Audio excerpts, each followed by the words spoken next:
আল্লাহ নবী হিজরত করে মদিনা শরীফে গেলেন। ও যুবকেরা, ও আমার মুরব্বি বাপজানেরা, মায়েরা, বোনেরা, আল্লাহ নবী মদিনা শরীফে চলে গেলেন। আল্লাহ নবী সাহাবাদের কাফেররা পানি নিতে দিত না, কাফেররা পানি আনতে দিত না। আল্লাহ নবী সাহাবাদের আটকে দিত। কুয়াটার নাম হলো বীরে রোমান, যে কুয়াটাকে বলা হয় বীরে উসমান। সাহাবাদের আটকে দিত। আল্লাহ নবী জানিয়ে দেন, আল্লাহ নবী শুনিয়ে দেন, ও সাহাবারা, তোমাদের মধ্যে কেউ কি আছো বাবা? তোমাদের মধ্যে কেউ কি আছে বাবা? এই কুয়াটা কিনবে বাবা, যে কুয়াটা কিনে আজাদ করে দেবে। আমি রাসূলুল্লাহ জানিয়ে দিলাম, সে যেন নিজের জান্নাত খানা দুনিয়া থেকে কিনে নিল। জোরে বলুন সুবহান, আর একটু জোরে বলুন সুবহান। কাফেরদের আন্ডারে ওই মিষ্টি পানির কুয়া, কুয়াটার নাম বীরে রোমান, যে কুয়াটা এখন বলা হয় বীরে উসমান। আল্লাহ নবী বলে যে এই কুয়াটা কিনে আজাদ করবে, সেজন্য নিজের জান্নাতটা দুনিয়া থেকে কিনে ফেললো। বলুন না সুবহানাল্লাহ। হযরত উসমান ইবনে আফফান রাদিয়াল্লাহু তাআলা উঠে দাঁড়িয়ে গেলেন, হুজুর আমি কিনবো। ইহুদির কাছে গেলে, কত দাম? না আমি বিক্রি করব না। উসমান ইবনে আফফান বললেন, কিনবো আমি, দাম বলবে তুমি।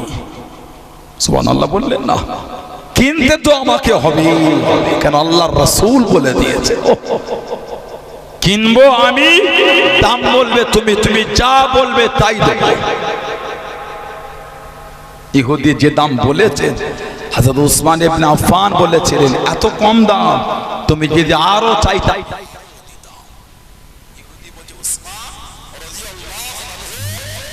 একজন বড় ব্যবসায়ী এত কম দামের কুয়াটা এত দামি দিয়ে কেনার কারণ উসমান ইবনে আফফান বলেছেন, কম দামি তোমার কাছে হতে পারে, আমার কাছে দামি কেন?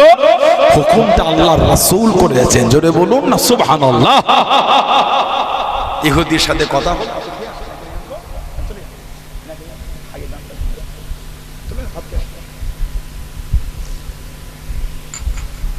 যে সকালে বার হয়েছে,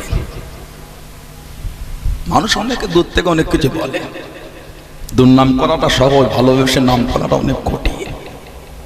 বর্তমান মানুষ ফুরফুরা হুজুরদের দুর্নামটা বেশি করে, এতে আমাদের অসুবিধা নাই, ইজ্জতের মালিক তো আল্লাহ। কথা ঠিক না ভুল বলছি? আমি অন্যায় করলে আমার দুর্নাম করা আমার কোনো দুঃখ নাই, কারণ অন্যায়টা না দেখো ঢালাও ভাবে দুর্নাম করাটা কিন্তু উচিত না। কি কথা ঠিক না ভুল বলছি? দুর্নাম করা সহজ, ভালোবেসে পরিচিত কথাটা বলা কিন্তু অনেক কঠিন ব্যাপার। আল্লাহ আমাদের এগুলো বোঝার তৌফিক দা। বলুন আমি। আপনি আমার বিরোধী বলে যে আপনাকে গালি দিতে হবে, এটা কোনো মানে না। আমি আপনার বিরোধী বলে যে আমাকে দুর্নাম করতে হবে, এটারও কোনো মানে না। আপনি আপনার জায়গায় মজবুত থাকেন, আমি আমার জায়গায় মজবুত থাকি। আল্লাহর দিনের জন্য তো কাঁধে কাঁধ মিলিয়ে কাজ করতে পারি। ঠিক না ভুল বলছি? এগুলো বন্ধ করে। আমি আপনাকে গালি দিলাম না তো, ফেসবুক করলে ফুরফুরা হুজুররা তো গাল দিচ্ছ কেন? তোমার মনটা নোংরা, ফকটে চিল্লাচ্ছে, এক হতে হবে, এক হতে হবে। তোমার ওই ব্যবহার থাকলে এক হওয়া যায়? এই মানসিকতা কোনো পরিবর্তন করতে হয়। আল্লাহ পাক তাদেরও বোঝার তৌফিক দেন, আল্লাহ আমাদেরও বোঝার তৌফিক দেন।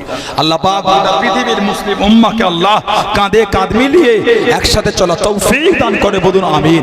জোরে বলেন আল্লাহুম্মা আমিন। আমার ভাইয়েরা, বাপজানেরা, ছেলেরা, যুবকেরা, মুরব্বীরা, হযরতে উসমান ইবনে আফফান রাদিয়াল্লাহু আনহুর সাথে ইহুদির কথা হলো 3 দিন তোমার, 3 দিন আমার, আমার 3 দিন আমি বুঝে নেব। উসমান ইবনে আফফানকে বললে তোমার 3 দিন তুমি বুঝবে। আল্লাহ নবী দরবারে আসলেন 3 দিন, ওই 3 দিন উনি সবার জন্য পানি নিয়াটা আম করে দিলেন, যার যা ইচ্ছা মতন পানি তুলে দেয়।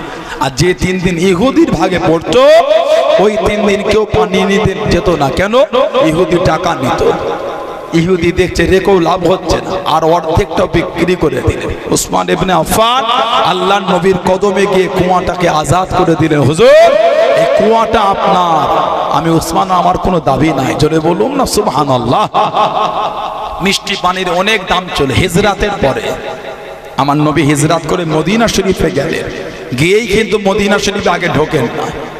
মদিনা শরীফের বাইরে নবী পাক কিছুদিন ছিলেন, একটা মসজিদ করেছিলেন, মসজিদটার নাম মসজিদে কুবা।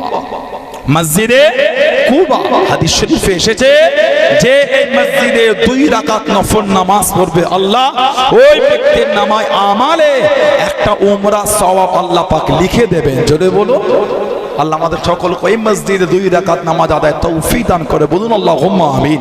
জোরে বলেন আল্লাহুম্মা আমিন। আল্লাহ নবী তারপরে মদিনা শরীফে ঢুকেছিলেন, সব ডাকছে হুজুর আমার ঘরে চলেন, হুজুর আমার ঘরে ওঠেন, হুজুর আমার ঘরে খাজুরের হালুয়া করেছি আর জবদানা রান্না করেছে, মেহমানদারি বলবে না সুবহানাল্লাহ। আমার নবী বলে আমি একা, সবাই যদি টানো তো আমি যাবো কি করে, ছেড়ে দাও আমার এই উট, যার বাড়ির সামনে বলবো তার বাড়ি থেকে উঠবো। নবী পাকের উট ঘুরে ঘুরে ঘুরে গিয়ে বসেছিল হযরতে আবু আইয়ুব আনসারী রাদিয়াল্লাহু আনহুর বাড়ির সামনে। বাড়িটা ছিল দোতলা। কিতাব এসেছে বুখারী শরীফের একটা ব্যাখ্যা গ্রন্থ আছে উমদাতুল কারি, আল্লামা বদরুদ্দিন আইনি রাহমাতুল্লাহ আলাইহি লিখেছেন। তৎসহ বিভিন্ন কিতাব এসেছে ওই বাড়িটা আল্লাহর নবী দুনিয়ায় আসার 1000 বছর আগে তৈরি হয়েছিল। সুবহানাল্লাহ বললেন না, আজ থেকে প্রায় 2500 বছর আগে। কে করেছিল? ইয়ামান দেশের বাদশা তুবাই আউয়াল।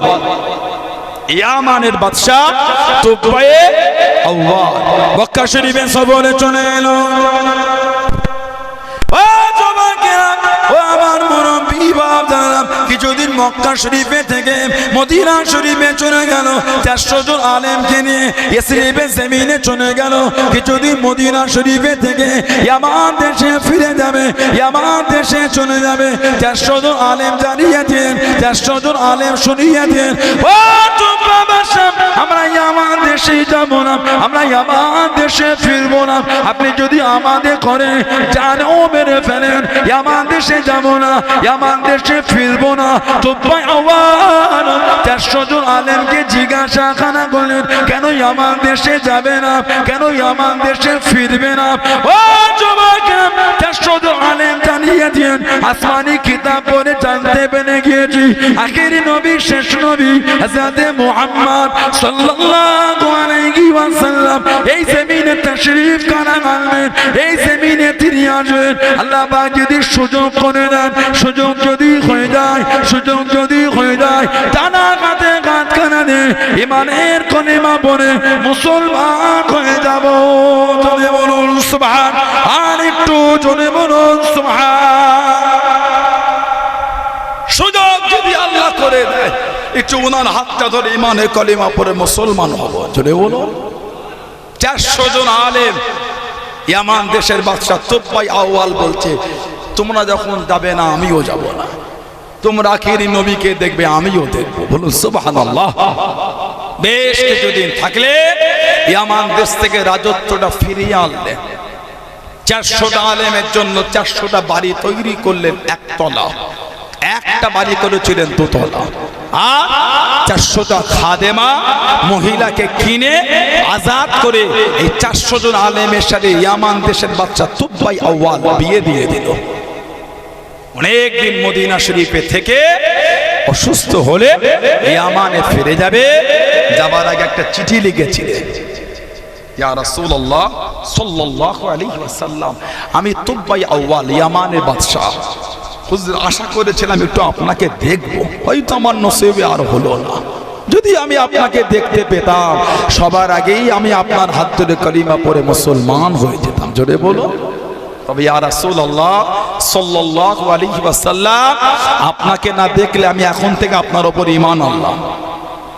এক বর্ণনা এসেছে, লা তাসুব্বু তুব্বা, তোমরা তুব্বাকে গালি দিও না।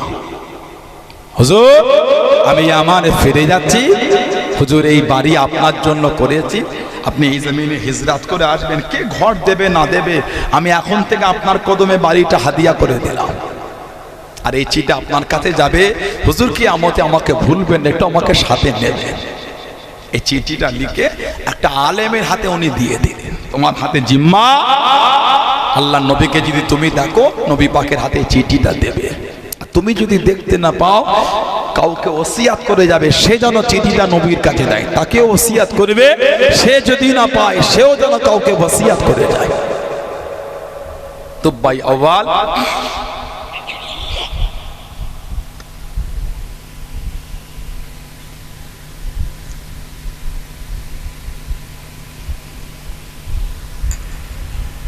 ইয়ামানে ফিরে গেল।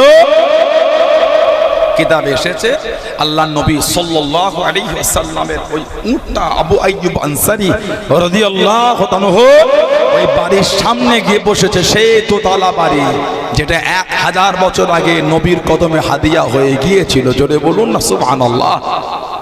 বর্ণনা এসেছে একজন ব্যক্তি এসে ওই উটের পায়ের কাছে খড়ম দিয়ে মারছে। কেন? উটটাকে তুলে নিয়ে গিয়ে তার বাড়িতে বসাবে। আবু আইয়ুব আনসারী হুজুর বাইরে বার হয়ে ওই ব্যক্তিটাকে বললেন, ইসলামের হুকুম যদি না হতো আমার উলঙ্গ তলোয়ার দিয়ে তোমার মাথাটা উড়িয়ে দিতাম।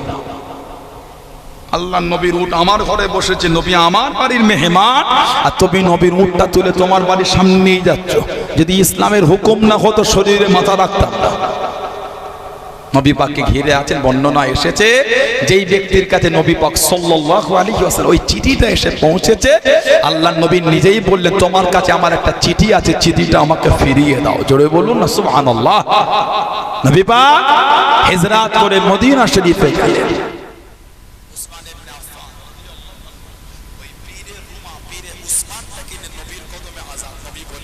উসমান, তুমি তোমার দুনিয়া থেকে জান্নাতটা তুমি তোমার কিনে ফেললে। বলুন না সুবহানাল্লাহ। নবী সাহাবী হযরত আবু তালহা মদিনা শরীফে যত খেজুরের বাগান, সবথেকে বেশি বাগানটা ছিল ওনার প্রিয় বাগানের নাম ছিল বাইরুহা। যে বাগানটা পুরো নবাবী শরীফের সামনে, পুরো নবাবী শরীফের উল্টো দিকে। আল্লাহ নবী নবাবী শরীফে ইমামতি করে।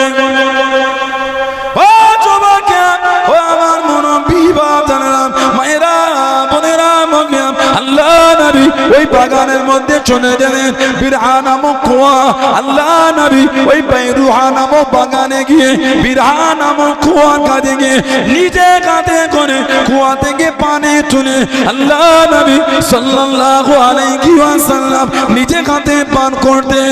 অনেক সময় গাছে পাকা পাকা খেজুরগুলি আল্লাহ নবী নিচে গাছে পেরে খেতেন, গাছের নিচে আরাম করতেন। আল্লাহ নবী সাল্লাল্লাহু আলাইহি ওয়াসাল্লাম নবাবী শরীফে ওয়াজ করেন, নবাবী শরীফে ওয়াজ করেন। ও যুবকেরা, আল্লাহ পাক কোরআন শরীফের আয়াত কানা নাযিল করেন। কোরআন শরীফ 3 নম্বর সূরা, সূরা আল ইমরানের 92 নম্বর আয়াত। আল্লাহ পাক কোরআন শরীফে আয়াতটা নাযিল করে দেন, লান তানালুল বিররা হাত্তা তুনফিকু মিম্মা তুহিব্বুন। ও যুবকেরা, হযরত আবু তালহা রাদিয়াল্লাহু তাআলা আনহু উঠে দাঁড়িয়ে গেলেন। ইয়া রাসূলুল্লাহ, হাবিবাল্লাহ, ইয়া রাসূলুল্লাহ, হাবিবাল্লাহ, আল্লাহ পাকের নবী সাল্লাল্লাহু আলাইহি ওয়াসাল্লাম, আমি আবু তালহা আমার এই খেজুরে বাগান খারাপ আল্লাহর রাস্তায় আপনার কাছে দান করে দিই।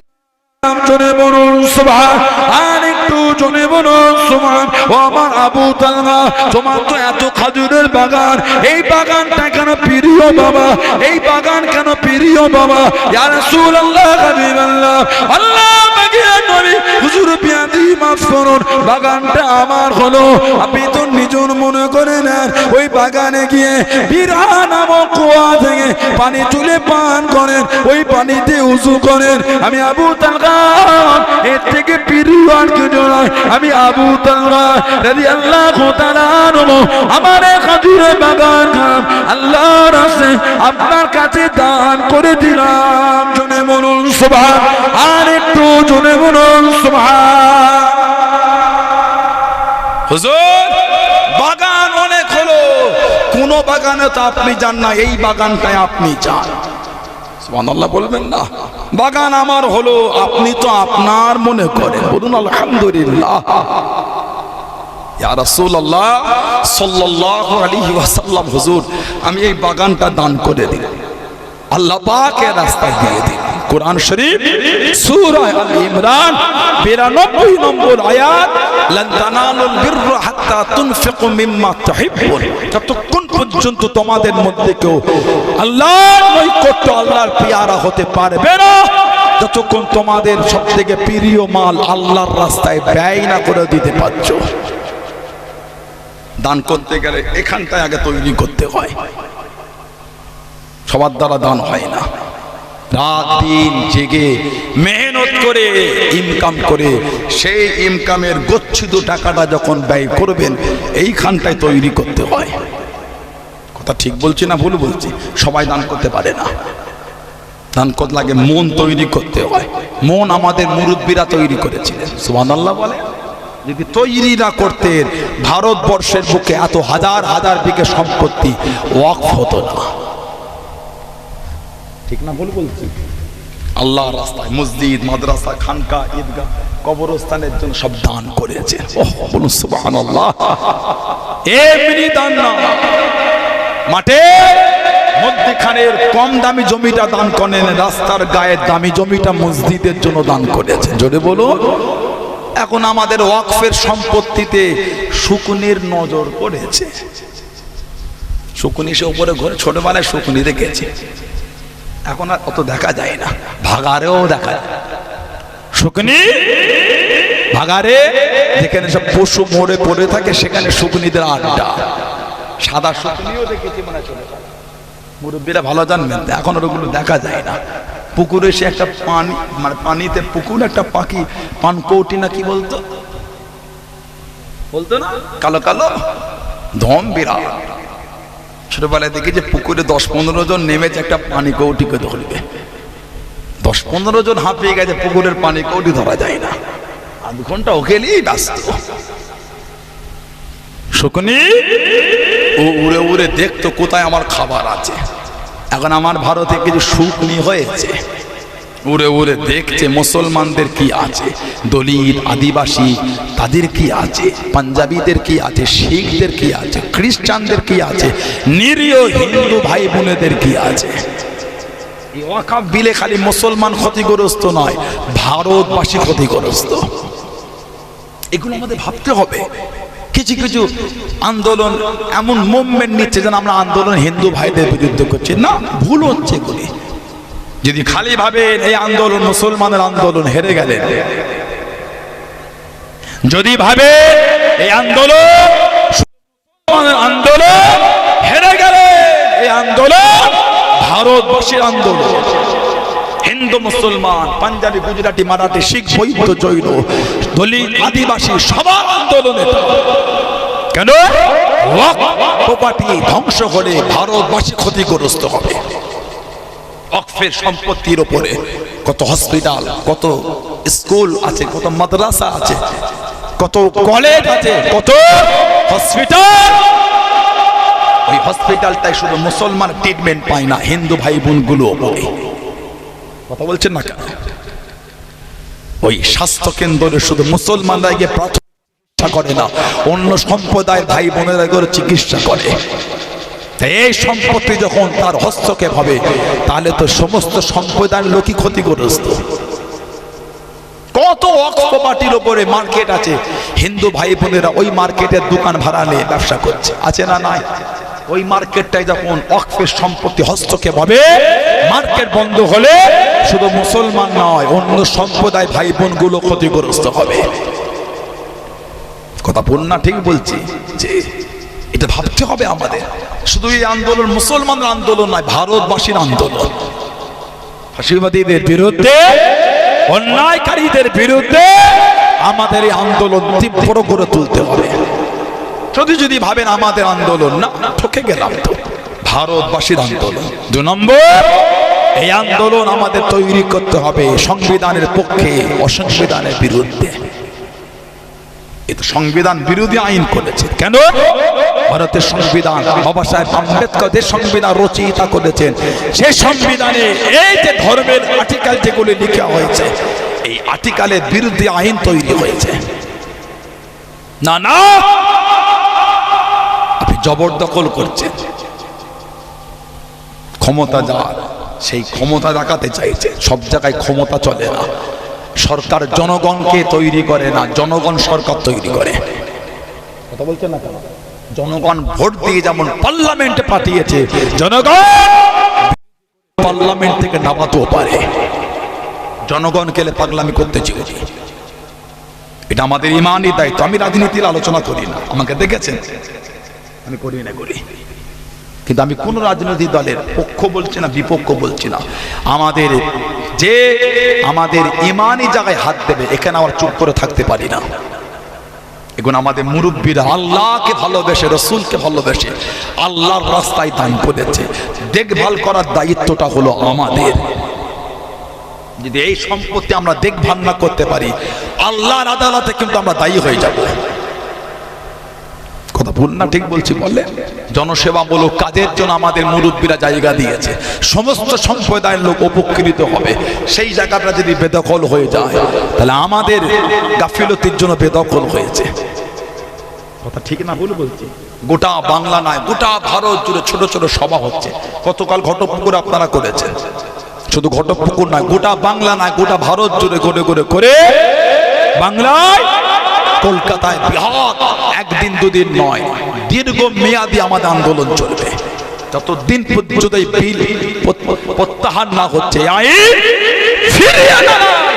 আমরা আমাদের আন্দোলন বন্ধ করব না। বলুন ইনশাআল্লাহ, বলুন ইনশাআল্লাহ। জাতি, ধর্ম, বর্ণ নির্বিশেষে সমস্ত সম্প্রদায় মানুষ কাঁধে কাঁধ মিলিয়ে আমরা আমাদের আন্দোলন চালিয়ে দেব। বলুন ইনশাআল্লাহ। আমার হিন্দু ভাই বোনেদের আমরা পাশে পেতে আশাবাদী। আর কিছু কিছু নোংরা লোক হিন্দু ভাই বোনেদের বোঝাচ্ছে তোদের বিরুদ্ধে আন্দোলন না, ভুল বোঝাচ্ছে। সেদিন একটা বক্তৃতা দেখছিলাম, কি যেন পার্লামেন্টে দাঁড়িয়ে বলল, ভারতে ওয়াকাফের এই স্টেটের বোর্ড আছে, অন্য মুসলিম দেশে নেই। আপনি একটা পার্টির স্পোক পার্সন হয়ে আপনারা তো মূর্খমিমূলক বক্তব্য, এগুলো শোভা পায় না। বিরোধী করতে হবে বলে পার্লামেন্টে দাঁড়িয়ে মিথ্যা বক্তব্য দিতে চলে যাবেন, এগুলি আপনাদের মুখে শোভা পায় না। আর আপনাদের মতন ব্যক্তিদের কাছ থেকে এর থেকে ভালো আশা কিছু করাও যায় না। কথা বলছেন না? কে যেন পার্লামেন্টে দাঁড়িয়ে বলল, ওয়াকাফ আমরা আইন পরিবর্তন করেছি মুসলমানদের জন্য। লজ্জা লাগে না? যখন মুসলমানগুলিকে, দলিতগুলিকে, আদিবাসীগুলিকে, নিরীহ মানুষগুলিকে, মানুষকে ট্রেনে, বাসে, রাস্তাঘাটে হত্যা করে দেওয়া হয়, তাদের নিয়ে কথা বলার মতন আপনাদের সময় থাকে না? আপনারা আবার গলা উঁচু করে পার্লামেন্টে বলেন সাধারণ নিরীহ মুসলমানের জন্য এই আইন। শরম লাগে না আপনাদের? লজ্জা হয় না? লজ্জা? এত অসভ্য হয়েছেন কেন আপনারা? দেশের লোককে কষ্ট দিবার জন্য নোংরা আইন তৈরি করছেন। আমার দেশের কম বেশি 10,000 একর সম্পত্তি আমার দেশের সম্পত্তিকে দখল করে গ্রাম তৈরি করেছে। পার্লামেন্ট আপনাদের নেতৃত্বে চীনের বিরুদ্ধে একটা আলোচনা করার সময় হলো না? দেশের লোককে কষ্ট দিবার জন্য পার্লামেন্টে বক্তৃতা দেবার সময় হয়। চীনের বিরুদ্ধে আইন তৈরি করা 10,000 একর সম্পত্তি কম বেশি দখল করেছে। সেই সম্পত্তি আমার দেশের জিনিস ফিরিয়ে আনার জন্য পার্লামেন্টে দাঁড়িয়ে সময় হলো না আপনাদের? লজ্জা লাগে না আপনাদের? আল্লাহ জালেমের হাত থেকে আল্লাহ আমাদের হেফাজত করে, বলেন আমিন। জোরে বলেন আল্লাহুম্মা আমিন। সব জিনিসটাকে ক্যাজুয়াল নেবেন না। এনআরসি করে একটা অশান্তি কিন্তু তৈরি করে রেখেছে এখনো। তারপরে আমাদের নাগরিকত্ব ছিনিয়ে নেবে। কি ভাবছেন আপনি? সব একটার পর একটা কত একটা অবাক জিনিস থাকে। নতুন করে এই ওয়াকাফের সম্পত্তির অশান্তি লাগিয়ে দিয়ে এর মধ্যে গ্যাসে 50 টাকা করে বাড়িয়ে দিয়েছে, শুধু মুসলমানের জন্য। বলে মুসলমানদের গ্যাস 50 টাকা বেশি, তাই তো ভক্তদেরও বেশি। কথা বলে না একটু? হ্যাঁ, এই জালেম সরকারের ভক্ত, তাদের জন্য 50 টাকা করে গ্যাসে বেড়ে গেল। ওদের আন্দোলন নেই কেন বলেন তো? আমরা তো ধর্মের অশান্তিতে এই রঙে ব্যস্ত আছি। আসে সবাই আমরা কাঁধে কাঁধ মিলিয়ে দেশ করার জন্য, সংবিধান বাঁচাবার জন্য সমস্ত সম্প্রদায় কাঁধে কাঁধ লাগিয়ে নোংরা চিন্তার বিরুদ্ধে তীব্র আন্দোলন গড়ে তুলে আল্লাহ আমাদের কামিয়াবি করেন। বলুন আমিন। বলেন আল্লাহুম্মা আমিন। এই সম্পত্তি আমাদের মুরব্বিরা আল্লাহর রাস্তায় দান করেছে। হযরত আবু তালহা রাদিয়াল্লাহু তাআলা বলেন, হুজুর, এর থেকে প্রিয় মাল আর আমার আর কিছু নাই। বাগান আমার হলো, আপনি তো আপনার মনে করেছেন। হুজুর আমি আল্লাহর রাস্তায় দান করে দিলাম। বলুন সুবহানাল্লাহ। আমার নবী বলেন আবু তালহা এ তো অনেক দামি জিনিস, আল্লাহ দরবারে জমা হয়ে গেল। আবু তালহা আমি নবী তোমার হাতে বাগান তুলে দিলাম, তুমি তোমার গরিব আত্মীয় স্বজনদের মধ্যে বন্টন করে দাও। জোরে বলো। সাহাবাদের শিক্ষা আমাদের মুরব্বিরা নিয়ে হাজার হাজার বিঘে সম্পত্তি দান করেছেন, টাকা দেখেনে আখেরাত দেখেছেন। জোরে বলুন না সুবহানাল্লাহ। আমার নবীর একটা সাহাবী ছিলেন, ওনার নাম ছিল হযরতে আবু দারদা রাদিয়াল্লাহু তাআলা আনহু। তিনি ইসলামের দ্বিতীয় যুদ্ধ ৩য় হিজরি উহুদের যুদ্ধে শহীদ হয়ে গেছেন। ৭০টা সাহাবার মধ্যে উনিও একা। কিতাব এসেছে আল্লাহর নবী উহুদে সব সাহাবাদের লাশগুলি ঘুরে ঘুরে দেখছেন। ওনার লাশ মোবারকের কাছে দাঁড়িয়ে চেহারা থেকে কাপড়টা সরিয়ে মুখটা দেখেন আর নবী কেঁদে কেঁদে বলে ইয়া আবি দাহদা কাম মিন ইসকিরিদা ইল্লি আবি দাহদাই ফিল জান্নাহ, ইয়া আবি দাহদা কাম মিন ইসকিরিদা ইল্লি আবি দাহদাই ফিল জান্নাহ। আবি দাহদা আমি নবী এখান থেকে আল্লাহর জান্নাতে তোমার জন্য খালি খাজুর গাছের বাগান আর বাগান, বাগান আর বাগান, বাগান আর বাগান আমি নবী দুনিয়া থেকে দেখতে পাচ্ছি। জোরে বলুন না, আরেকটু জোরে বলা গেল না। কে আবি দাহদা রাদিয়াল্লাহু আনহু, উনি একটা গাছ কিনেছিলেন ৬০০টা গাছের বিনিময়ে, একটা মিষ্টি পানির কুয়া আর একটা বড় বাড়ি। আপনাকে যদি বলে এই যে ওই রোডটা থেকে যে ঢুকলাম ব্রিজের ওখানে, ওই ভাই বোন যেখানে ছিলেন জামির ঘাটা বলে না, জামির গাছে ওখানটা, জামির গাছে ওই রাস্তার গায়ে জায়গা যদি বলে 5 বিঘে জায়গা তোকে দিয়ে দিচ্ছি, এই রঘুনাথপুর তো জামির গাছি রঘুনাথপুরের ভেতরে, এখানে আমাকে 1 বিঘে দে, রাজি হবে? কত আমার বুঝতে পারলেন না। জামির গাছি রোডের গায়ে একজন আপনাকে বললো তোকে 5 বিঘে জায়গা দিচ্ছে, এইখানটায় তুই আমাকে 1 বিঘে দে, হবে? 2 পায়ে দাঁড়িয়ে বলবে, হবে না? ওইখানে দাম বেশি না এখানে দাম বেশি, তাহলে বললে রাজি হবে না? ওইখানে 5 বিঘে দেবে, এখানে 1 বিঘে নেবে। এখানে 1 বিঘে দিয়ে ওখানে 5 বিঘে না, ওখানে 5 বিঘে দেবে, এখানে 1 বিঘে দেবে। কেন? এই জায়গার থেকে ওই জায়গাটা অনেক দামি। ঠিক না ভুল বলছি? এখানে 2 বিঘে বিক্রি করলে ওখানে 1 বিঘে হবে না। ঠিক না ভুল বললাম? একটা খাজুর গাছ গাছের বিনিময়ে কিনেছে। ওই যে একটা গাছ ওটাও খুব দামি না, কিন্তু এই ৬০০টা গাছের বাগান মদিনা শরীফের সব থেকে দামি খাজুরের বাগান।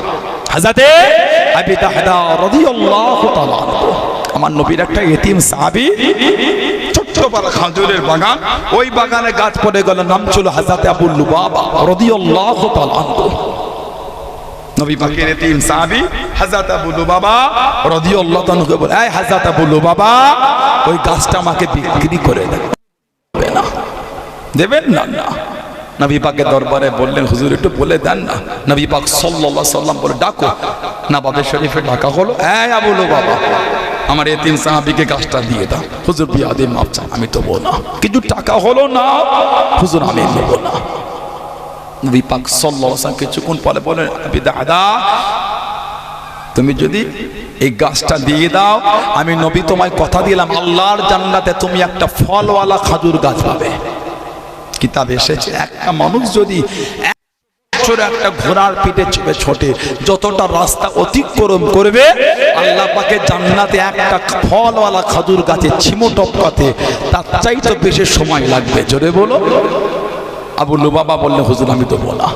নবাবে শরীফ থেকে উঠে চলে যাচ্ছেন, ওই মজলিসে ছিলেন আবু দাহদা রাদিয়াল্লাহু তাআলা। হুজুর বিয়াদি মাফ চাই, গাছটা যদি আমি কিনে দিই জান্নাতে ফলওয়ালা খাজুর গাছ পাবো। আমার নবী বলে তুমি দিলে তুমিও পাবে। জোরে বলো। হযরত আবু দাহদা বার হয়ে গেলেন, ও যুবকেরা, ও আমার মুরব্বি বাপ জানেরা, মায়েরা, বোনেরা, ভগিরা, আল্লাহ রাসূল সাহাবী হযরত আবু দাহদা রাদিয়াল্লাহু তাআলা আনহু, হযরত আবু লুবাবা রাদিয়াল্লাহু তাআলা আনহু কাছে দেখি দাঁড়িয়ে গেলেন, সামনে চলে গেলেন। হে আবু লুবাবা ওই গাছটা আমায় বিক্রি করে দাও, ওই গাছটা আমাকে দিয়ে দাও।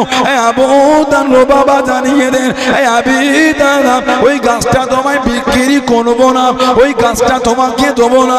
হযরত আবি তালহা জানিয়ে দেন, বলো বাবা আমি তালহা রাদিয়াল্লাহু তাআলা আনহু আমার একটা খেজুরের বাগান আছে, যে খেজুরের বাগানে 600 খানা খেজুরের গাছ আছে, একটা মিষ্টি পানির কুয়া আছে, একটা বড় বাড়ি আছে। আমি তালহা রাদিয়াল্লাহু তাআলা আনহু ওই একটা গাছ দিয়ে দিলে গোটা বাগান তোমায় দিয়ে দেবো, গোটা বাগান তোমায় দিয়ে দেবো। ও তালহা তুমি কি সত্য বলো? হ্যাঁ বলো বাবা আমি সত্য বলি। হুজুর আমার গাছটাকে কিনে নিয়ে আল্লাহ নবী এতিম সাহাবীকে জানিয়ে দেন, আল্লাহ নবী সামনে চলে গেলেন, আল্লাহ নবীর কাছে দেখি দাঁড়িয়ে গেলেন। আসসালামু আলাইকুম ইয়া রাসূলুল্লাহ হাবিবাল্লাহ। আল্লাহ নবী সাল্লাল্লাহু আলাইহি ওয়াসাল্লাম সালামের জবাব কানা দেন, সালামের উত্তর কানা দেন। ইয়া রাসূলুল্লাহ হাবিবাল্লাহ আল্লাহ পাকের নবী সাল্লাল্লাহু আলাইহি ওয়াসাল্লাম আল্লাহ পাকের জান্নাতে ফলওয়ালা খেজুর গাছটা কি পাবো হুজুর? আল্লাহ নবী জিজ্ঞাসা করলেন, আল্লাহ নবী জানতে চাইলেন, ও বাবা আমি তালহা কিসের বিনিময় কিনলে বাবা, কিসের বিনিময় নিলে বাবা? ইয়া রাসূলুল্লাহ হাবিবাল্লাহ আমি তালহা আমার একটা খেজুরের বাগান ছিল, যে খেজুরের বাগানে খেজুরের গাছ ছিল, একটা মিষ্টি পানির কুয়া, একটা বড় বাড়ি। আমি তালহা গোটা বাগান খানা দিয়ে দিয়েছি। নবী জানিয়ে দেন, আল্লাহ নবী শুনিয়ে দেন, ও বাবা আমি তালহা আর একটা খেজুর গাছ না, কাম্মে নিসকে হৃদয় লিয়াবি তাদাই ফিল জান্নাহ, কাম্মে নিসকে হৃদয় লিয়াবি তাদাই ফিল জান্নাহ। ও বাবা আমি তালহা আমি নবী দুনিয়া থেকে দেখতে পাচ্ছি আল্লাহ পাকে জান্নাতে তোমার জন্য খালি খেজুরের বাগান আর বাগান, বাগান আর বাগান, বাগান আর বাগান। আমি নবী দুনিয়া থেকে দেখতে পাচ্ছি। জোরে বলুন সুবহান, আর একটু জোরে বলুন সুবহান। একটা গাছ কিনেছো 600টা গাছের বিনিময়ে। আবি তালহা জান্নাতে তুমি আর একটা গাছ পাবে না। কাম মিন ইসকি রিদাইল লি আবি তালহা ফিল জান্নাহ।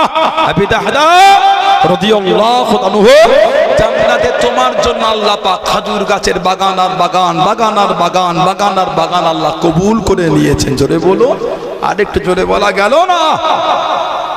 উনি খেজুরের বাগানে গিয়ে বাইরে দাঁড়ালেন, ভেতরে ঢুকলেন না। বাইরে থেকে বলছেন, ইয়া উম্মে আবি তালহা, হে আবি তালহার মা তাড়াতাড়ি খেজুর বাগানের বাইরে চলে আসে, বাগান আর আমাদের নাই, বিক্রি হয়ে গেছে। উনি ওনার বাচ্চাদের হাত ধরে তাড়াহুড়ো করে বার হয়। কিতাব এসেছে বাচ্চাদের মুখে তখনও খেজুর ছিল, মুখে হাত দিয়ে খেজুরগুলোকে বার করে বাগানে ছুঁড়ে ছুঁড়ে ফেলেন আর বলেন, এই বাগান আর আমাদের নাই, এই বাগানের খেজুর খেও না। বিবি জিজ্ঞাসা করলেন, কিসের বিনিময়ে বাগান বিক্রি হলো? হুজুর জবাব দিয়ে দিলেন, জান্নাতে একটা গাছের বিনিময়ে বাগান বিক্রি করে দিয়েছি। যদি বলবেন না, ওনার স্ত্রী খুশি হয়ে বললেন, আলহামদুলিল্লাহ, দুনিয়ার তুচ্ছ বাগান জান্নাতের গাছের বিনিময়ে বিক্রি করেছেন। কত সুন্দর সওদা হয়েছে। জোরে বলুন না সুবহানাল্লাহ। এমনি তারা দান করেন, আল্লাহ আল্লাহর রাসূলের ভালোবাসা, আল্লাহ আল্লাহর রাসূলের প্রেমে দিয়ে দিয়েছেন। দান করতে গেলে এখানটা তৈরি করতে, যাকাত দিতে চাই না বলে এমনি দান করছে। কথা বলে না, আমাদের সমাজের কিছু আছে যাকাত দেওয়াটাকে জুলুম মনে করেছে। নাউজুবিল্লাহ বলে। ধনী লোকেদের কপালটা ভালো, গরিবগুলো বাড়ি বাড়ি ঘোরে। ধনী লোকেদের কপালটা ভালো, গরিবগুলি বাড়ি বাড়ি ঘোরে। যদি গরিবগুলি বাড়িতে আসা বন্ধ করে দেয়, ধনী লোককে ঘাড়কে বাধ্য থাকতে হবে সমাজের গরিব খুঁজে খুঁজে বাড়িতে যাকাত পৌঁছে দিয়ে আসা। ধনীর ওপর আল্লাহর হুকুম যাকাত দেওয়া, গরিবের ওপর আল্লাহর হুকুম নাই ধনীর বাড়ি থেকে গিয়ে যাকাতটাকে আনা। কিছু বুঝতে পেরেছেন?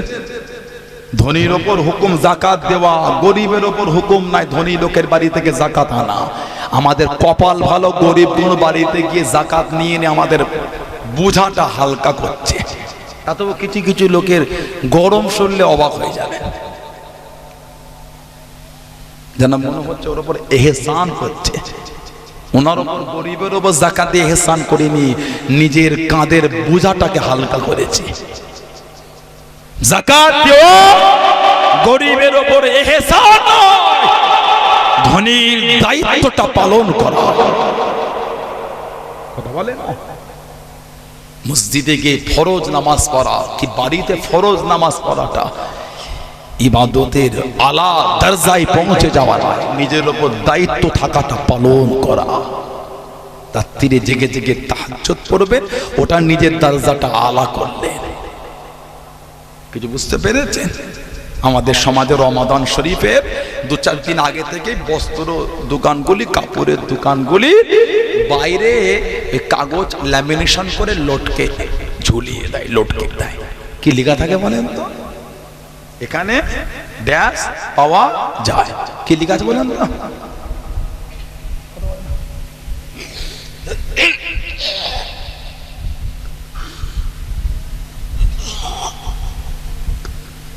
বলে কি লেখা আছে? বলে এখানে ড্যাশ পাওয়া যায়। কি পাওয়া যায়? শূন্যস্থান পূরণ করে বলে কি বলেন না, যা জানেন বলেন দেখি আপনার কি কাজ করেছে, বুঝতে পারেন? এখানে জাকাতের শাড়ি পাওয়া যায়, জাকাতের লুঙ্গি পাওয়া যায়। ওগুলো মনে একটু দামি দামি মনে হচ্ছে। জাকাতের শাড়ি লুঙ্গি মনে হয় দামি, স্পেশাল করে কাগজ ঝুলছে। কথা বলে না, কাপড়ের দোকান থেকে কাপড় পাওয়াই যায়, কিন্তু জাকাতের শাড়ি লুঙ্গি পাওয়া যায় বোর্ড ঝুলছে। তাহলে মনে হয় জাকাতের শাড়িটার লুঙ্গিটা অনেক দামি মনে হচ্ছে। দামি তো না, স্পেশাল জিনিস ঝুলছে কেন? লা হাওলা ওয়ালা কুওয়াতা ইল্লা বিল্লাহ। যখন 600-700 টাকার নিচে লুঙ্গি পাওয়া যায় না, দোকানে গিয়ে খুঁজছে 80 টাকার লুঙ্গিটা আছে। গামছা দিলেন না লুঙ্গি দিলেন? কথা বলে না। আল্লাহর রাসূল বলেছেন সাল্লাল্লাহু আলাইহি ওয়াসাল্লাম, যেটা তুমি নিজের জন্য ভালো বোঝো সেটা তুমি অন্যের জন্য পছন্দ করো। যেটা তুমি নিজের জন্য অপছন্দ করো সেটা তুমি অন্যের জন্য অপছন্দ করো। এটা হলো ঈমান।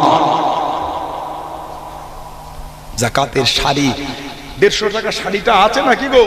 না দাম বাড়লো, 10 টাকা করে বেড়েছে, 160। এক বছর 10 টাকা বেড়ে গেল, অনেক দামি শাড়ি কিনে ফেললো। 160 টাকার শাড়ি, খুব দামি ওটা। কথা বলে না, কি সুন্দর পলিথিন দিয়ে কত 3-4টি স্টিকার দেওয়া দামি শাড়ি কিনেছে। লা হাওলা ওয়ালা কুওয়াতা ইল্লা বিল্লাহ। আহা, জীবনে নিজের বিবিটাকে ওই শাড়ি পরিয়েছেন, এটা পরাবেন নিজের মেয়েটাকে। আমি আপনাকে হেও করছি না, আমাদের এই চিন্তাটা কেন চলে এলো?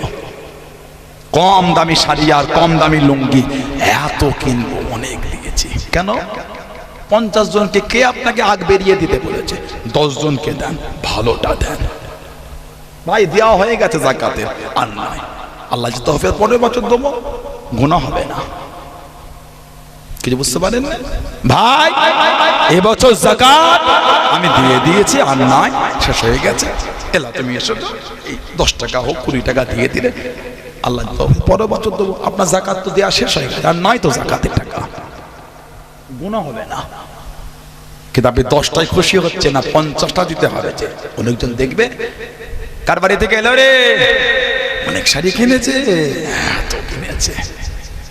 কথা বলে না, আমাদের সমাজে হচ্ছে না, হয়নি।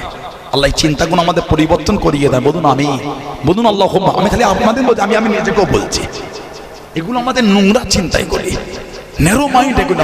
আমি যদি গরিব হতাম, আপনি যদি গরিব হতে, যখন বাজারে 500-700 নিচে লুঙ্গি পাওয়া যায় না, আমি আপনি যদি অন্যের বাড়িতে যাকাতের লুঙ্গি চাইতে গিয়ে 80 টাকার লুঙ্গি টালে ঘরে আসতাম, আমার আপনার মনটা কেমন হতো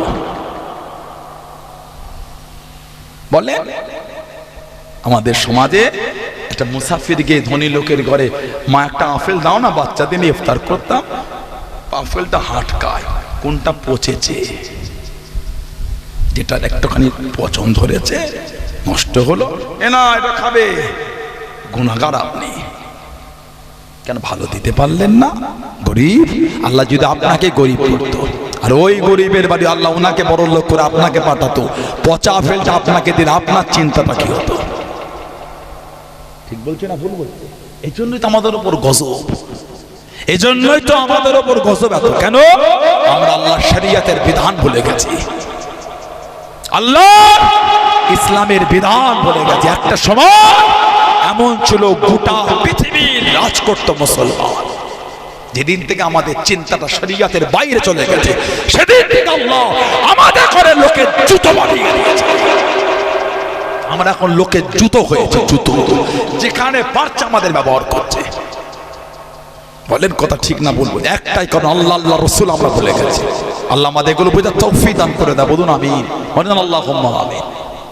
গরিব মানুষ ভিক্ষা করতে এসে, মা কিছু দাও না মা, মনে পড়ে গেছে ফ্রিজে সেই এক সপ্তাহ মিষ্টিটা পরে আছে, ছেলে মেয়েগুলো খায়নি, খাটা হয়ে গেছে, খাটা হয়ে গেল। ফ্রিজ থেকে এরা খাবে, এটা খাবে, 10 টাকা রসগোল্লা, কি যে দোয়া করলো। আহা, বাড়ি থেকে বাচ্চা দিলে কত খুশি হয়ে ফলে 3টা খুলে সব ভেঙে ভেঙে গালে দিয়েছে। একে অপরের দিকে তাকিয়ে আছে, আর গলার নিচে নামছে না। ধনী লোকের জন্য যেটা খাটা হয়, গরিবের জন্য মানে মিষ্টি হয়ে যায় ওটা। ওরাও তো মানুষ, কেন দিলেন আপনি? বলতে পারতেন, মা আমার বাচ্চারা এগুলো খায়নি, যদি তোমার পছন্দ হয় নাও, না হলে না নাও, আপনার গুনাহ হবে না। এই যে না বলে খাটা টক নোংরা খারাপটা ওনাকে দিলেন, এর জন্য কিয়ামত আপনি আল্লাহ দরবারে দায়ী হয়ে যাবেন। আপনি যদি মিষ্টিটা না দিতেন আপনার গুনাহ হতো না, কিন্তু না বলে খারাপটা কেন দিলেন ওনাকে? বুঝতে পেরেছেন? আল্লাহ আমাদের এগুলো বুঝার তৌফিক দেন। আল্লাহ আল্লাহ রসুলের পেয়ারা এমনি হওয়া যায় না। আল্লাহ আল্লাহ রসুলের নৈকট্য এমনি হাসিল করে নাই, চরিত্র বদলালে আল্লাহ আল্লাহ রসুলের গোলামের খাতায় আমাদের নাম আল্লাহ পাক লিখে দেবেন। জোরে বলুন, আর একটু জোরে বলা গেল না?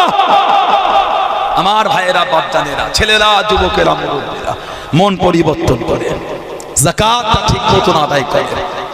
আপনাকে 200 টাকার লুঙ্গি কিনতে হবে না, আপনি লুঙ্গি দেবেন। আমি গ্রামে যদি 10 জন একটা মুসাফিরকে লুঙ্গি দেয়, বছরে তো 10টা লুঙ্গি লাগে না, তাহলে ওর মধ্যে 5টা বিক্রি করবে। কথা বলছে না কেন? বিক্রি হয় না? দোকানে খবর নেবে, বিক্রি করে গরিবরা। আপনি 200 টাকায় কিনেছেন, বিক্রি করতে গেলে 200 টাকা দাম দেবে না, 170 বা 160 দেবে। ক টাকা লস হলো? 30 টাকা বা 40 টাকা। কিসের টাকা লস হলো? বললেন যাকাত। মাঝখান থেকে 40 টাকা যাকাতে নষ্ট হয়ে গেল। দরকার নাই, আপনাকে 200 টাকা দিতে হবে না, আপনি 150 টাকায় দেন। এলাম আপনি 150, আমি 150, উনি 150, উনি 150, এই করে করে ওনার যদি 2-3 হাজার টাকা হয়ে যায়, উনি ওনার মতন একটা লুঙ্গি কিনে বাকিটা উনি সংসারের জন্য ব্যবহার করতে পারবেন, সংসারে খরচায় লাগাতে পারবেন, বাচ্চাটার পড়াশোনার জন্য ব্যয় করতে পারবেন। এটা বুঝতে পেরেছেন? আপনি একটা মহিলাকে শাড়ি দিলেন, গ্রামের 10 জন 10টা শাড়ি দিয়েছে, 10টা তো বছরে লাগে না, ওর মধ্যে 4টে 6টা 8টা বিক্রি করবে, 2টো রেখে দেবে ভালো ভালো। এই যে বিক্রি করলো, যে দামে কিনেছেন ওই দামে কিন্তু দোকানদার কিনবে না, ওর থেকে 30-40 টাকা 50 টাকা কম দেবে। গরিব লোকের কি আছে, বাবা যা এলো তাই এলো, দরকার নাই, আমি টাকা দিয়ে দিই। 200 টাকার শাড়ি, 300 টাকার শাড়ি আমি 150 টাকাই দিই, 200 টাকাই দিই। 5 জনের 200 টাকা এক জায়গায় ধরো হলে 5 দুগুণে 1000 হয়ে গেল। 1000 টাকার মধ্যে উনি একটা শাড়ি কিনে বাকি 700 টাকা সংসারের জন্য উনি সারা বছরের জন্য সঞ্চয় করে রাখতে পারবেন। কথা ঠিক না ভুল বলছি? এগুলো ভাবতে হবে আমাদের। সমাজ আমরা যেমন আগিয়ে যাচ্ছি, আমাদের সাথে সাথে আমাদের গরিব গুলোকে আমরা টেনে টেনে আগিয়ে নিয়ে যাবো। বলুন ইনশাআল্লাহ, বলেন না ইনশাআল্লাহ, বলেন আল্লাহুম্মা। আল্লাহ আল্লাহ রাসূলের ভালোবাসায় জীবন তৈরি করে। আমার নবীর একটা সাহাবী ছিলে হযরতে হারেসা বিন নুমান আনসারী রাদিয়াল্লাহু তাআলা আনহু। জানার ঘরটা আল্লাহ আল্লাহ রাসূলের ভালোবাসায় নবীর মেয়েকে দিয়ে দিয়েছিলেন। জোরে বলবেন না? আমার নবী পাকের কলিজার টুকরি ছিল হযরত ফাতিমাতুজ জোহরা রাদিয়াল্লাহু তাআলা আনহা। আমার নবী এত ভালোবাসতেন ওনাকে, আল্লাহ নবী এতটা মোহাব্বত করতেন। নবী পাক যখন কোথায় যেতেন, সবথেকে শেষে নবী হযরত ফাতিমাতুজ জোহরা রাদিয়াল্লাহু তাআলার সাথে দেখা করতেন। আর নবী পাক সফর থেকে যখন ফিরতেন, সবার আগে ফাতিমাতুজ জোহরার সাথে নবী পাক দেখা করতেন। জোরে বলুন না, জোরে বলা গেল না? আল্লাহ নবীর বাড়িতে চলে গেলেন, ও যুবকেরা, ও আমার মুরব্বী বাজানেরা, মায়েরা, বোনেরা, বগিয়া, আল্লাহ নবী সাল্লাল্লাহু আলাইহি ওয়াসাল্লামের সামনে গিয়ে দাঁড়িয়ে গেলেন। আল্লাহ নবীকে সালাম খানা দিয়ে আল্লাহ নবীর দিকে ফিরে ফিরে তাকিয়ে তাকিয়ে কাঁদে। আল্লাহ নবী জিজ্ঞাসা করেন, আল্লাহ নবী জানতে চাইলেন, ও ফাতেমা কি হয়েছে মা, মন খারাপ কেন মা? ইয়া রাসূলুল্লাহ, হাবিবাল্লাহ, আব্বাজান আজ কদিন ধরে খাওয়া হয় না, না খাওয়া না দাওয়া পারি না, খোদার জ্বলনটা সইতে পারি না, কোথায় যাই কি করি কিছু না বুঝতে পেরে আপনার দরবারে এসে আপনার নূরের চাঁদ মুখখানা দেখি আমি ফাতেমার খোদার জ্বলনখানা মিটে গিয়েছে। জোরে বলুন সুবহান, আর একটু জোরে বলুন সুবহান। সে দাঁড়িয়ে আপনার মুখ দেখছে কে? হযরতে ফাতেমা রাদিয়াল্লাহু তাআলা আনহা। উনি যখন আমার নবীর বাড়িতে আসতেন, নবী পাক ওনাকে দেখে দাঁড়িয়ে যেতেন। জোরে বলুন। আল্লাহ নবী সালাম দিয়ে মেয়েকে কাছে নিয়ে মেয়ের কপালে চুমাকে নবী বলতেন, ফিদাকা আবি ও উম্মি ইয়া ফাতেমা, ফাতেমা তোমার উপর আমি নবী আমার মা বাপ কুরবান। জোরে বলবেন না? গোটা দুনিয়া আমার নবীকে বলে ফিদাকা আবি ও উম্মি ইয়া রাসূলুল্লাহ সাল্লাল্লাহু আলাইহি ওয়াসাল্লাম। আর নবী বলতে ফাতেমা তোমার উপর আমি নবী আমার মা বাপ কুরবান। জোরে বলুন না সুবহানাল্লাহ। আল্লাহ নবী যখন ওনার ঘরে যেতেন, উনিও দাঁড়িয়ে নবীকে সালাম দিয়ে কাছে নিয়ে নবী পাকের নূরের হাতে একটু চুমা খেতেন। জোরে বলুন। হাত বসি করাটা হলো সুন্নাত। বাপ মার হাতে, পীরের হাতে, উস্তাদের হাতে, বুজুর্গানের দিনদের হাতে মুসাফা করে চুমু খাওয়াটা হলো সুন্নাত। বাপ মার হাত ধরে মুসাফা করে চুমু খাবে, চুমু খাওয়া, হাত বসি, এটা হলো সুন্নাত।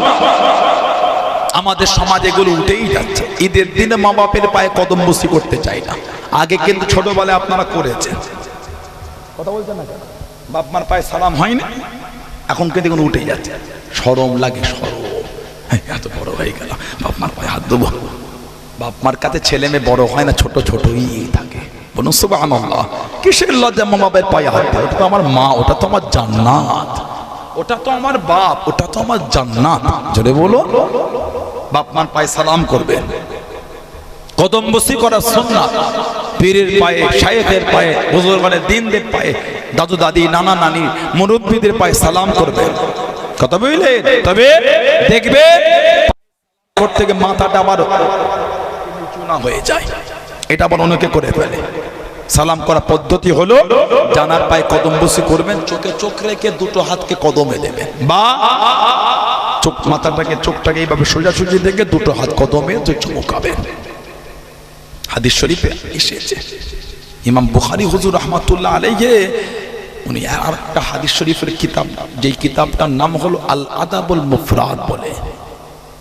আল আদাবুল মুফরাদ, এর উপর উনি হাদিস শরীফ নকল করেছেন। সাহাবা হুজুররা আমার নবী পাকের হাত বুসিও করেছেন, কদম বুসিও করেছেন। জোরে বলো। আর একটু ভালোবাসায় বলা গেল না, হযরতে ফাতেমা রাদিয়াল্লাহু তাআলা আনহা আমার নবী পাকের কাছে চলে গেলেন। আল্লাহ নবী যখন থাকতেন, মা আয়েশা রাদিয়াল্লাহু আনহার অন্য ঘরের মধ্যে মদিনা শরীফের মেয়েরা এসে বসে থাকতেন নবী পাকের জবান শরীফের ওয়াজটাকে শোনার জন্য। ফাতেমা তো যোগদা রাদিয়াল্লাহু তাআলা নবী পাকের কাছে গিয়ে বলে, ইয়া রাসূলুল্লাহ, আব্বাজান কি খবর মা? মনটা চায় সব সময় আপনাকেই দেখি। জোরে বলো। তবে আমার ঘরটা একটু দূরে হবার কারণে আসতে পারি না। আব্বাজান যদি একটু আপনি বলে দিতেন আপনার সাহাবী হযরতে হারেসা বিন নু'মান আনসারী রাদিয়াল্লাহু আনহু, ওনার ঘরটা কিন্তু আপনার ঘরের সাথে। যদি একটু ওনাকে বলে দিতেন, ওনারটা যদি আমাকে দিতেন, আমারটা যদি উনি নিতেন, তাহলে আমার মন চাইলে আপনাকে দেখতে পেতাম। আমার নবী শুনে সাল্লাল্লাহু আলাইহি ওয়াসাল্লাম কিছুক্ষণ পরে বলে, ফাতেমা রাদিয়াল্লাহু তাআলা, আমি নবী বলতে পারবো না, একটু আমাকে শরম লাগে। কেন জানো মা? আমি হিজরত করে এসেছি, তোমার মায়েদের ঘরগুলো দূরে দূরে, আমি নবী গিয়েছি, কষ্ট হয়েছে। হারেসা পাল্টে দিয়েছে, আবার বলেছে, আবার পাল্টেছে, আবার বলেছে, আবার পাল্টেছে। আবার যে বলবো তোমার জন্য, আর আমি বলতে পারছি না, একটু লজ্জা লাগছে আমাকে। কষ্ট নিও না মা। এই যে নবী পাক বললেন পারবো না সাল্লাল্লাহু আলাইহি ওয়াসাল্লাম, মদিনা শরীফের মহিলারা মা আয়েশা রাদিয়াল্লাহু তাআলার বাড়ির ভিতর থেকে এই না শব্দটাকে শুনে হযরতে হারেসা বিন নুমান আনসারী হুজুরের বিবিকে গিয়ে বলে দিয়েছে, তোমার স্বামীর ঘরটা নবীর কাছে ফাতিমাতু জোহরা চেয়েছে, নবী লজ্জায় তোমার স্বামীকে বলতে পারবে না বলে না বলে দিয়েছে। উনি আবার ওনার স্বামীকে বলেছে, আল্লাহর নবী সাল্লাল্লাহু আলাইহি ওয়াসাল্লামের কাছে আপনার ঘরটা ফাতিমাতু জোহরা চেয়েছে, নবী আপনাকে লজ্জায় বলতে পারবে না বলে ওনাকে মানা করে দিয়েছে। হযরতে হারেসা নবীর কাছে গেলেন, ও যুবকেরা, ও আমার মুরব্বী বাজানেরা, মায়েরা, বোনেরা, মহিলা, মানাটা কাকে বলে, মোহাম্মত কাকে বলে, আল্লাহ আল্লাহ রাসূলকে কারা মেনেছে, আল্লাহ আল্লাহ রাসূলকে কারা ভালোবেসে, আল্লাহ নবীর সামনে চলে গেলেন, আসসালামু আলাইকা ইয়া রাসূলুল্লাহ হাবিবাল্লাহ সাল্লাল্লাহু আলাইহি ওয়াসাল্লাম। আল্লাহ পাকের নবী হযরত ফাতিমা কি বলেছে, হযরত ফাতিমা কি চেয়েছে, আল্লাহ নবী জানিয়ে দেন, আল্লাহ নবী শুনিয়ে দেন। ও বাবা গানেসা, আমি নবী, আমাকে বড্ড লজ্জা লাগে, আমাকে বড্ড শরম লাগে, সেই জন্য না বলে দিয়েছি, সেই জন্য তোমায় বলি না। ইয়া রাসূলুল্লাহ হাবিবাল্লাহ, ইয়া রাসূলুল্লাহ হাবিবাল্লাহ। আল্লাহ পাকের নবী সাল্লাল্লাহু আলাইহি ওয়াসাল্লাম হুজুর বিয়াদি মাফ করুন, মুস্তাগিটা ক্ষমা করুন, ইন্নামা আনা ওয়া মালিকি, ইন্নামা আনা ওয়া মালিকি লিল্লাহি ওয়া লিররাসূলিহি, লিল্লাহি ওয়া লিররাসূলিহি। ইয়া রাসূলুল্লাহ হাবিবাল্লাহ, ইন্নামা আনা, নিশ্চয় আমি, ওয়া মালিকি, আমার এই মাল সম্পদ, লিল্লাহি ওয়া লিররাসূলিহি। ইয়া রাসূলুল্লাহ হাবিবাল্লাহ, আল্লাহ আল্লাহ রাসূলের জন্য, ইয়া রাসূলুল্লাহ হাবিবাল্লাহ। আল্লাহ পাকের নবী হযরত ফাতিমাকে বলে দিন, আমি হারেসার বাড়ি খারাপ হযরত ফাতিমাকে দিয়ে দিলাম।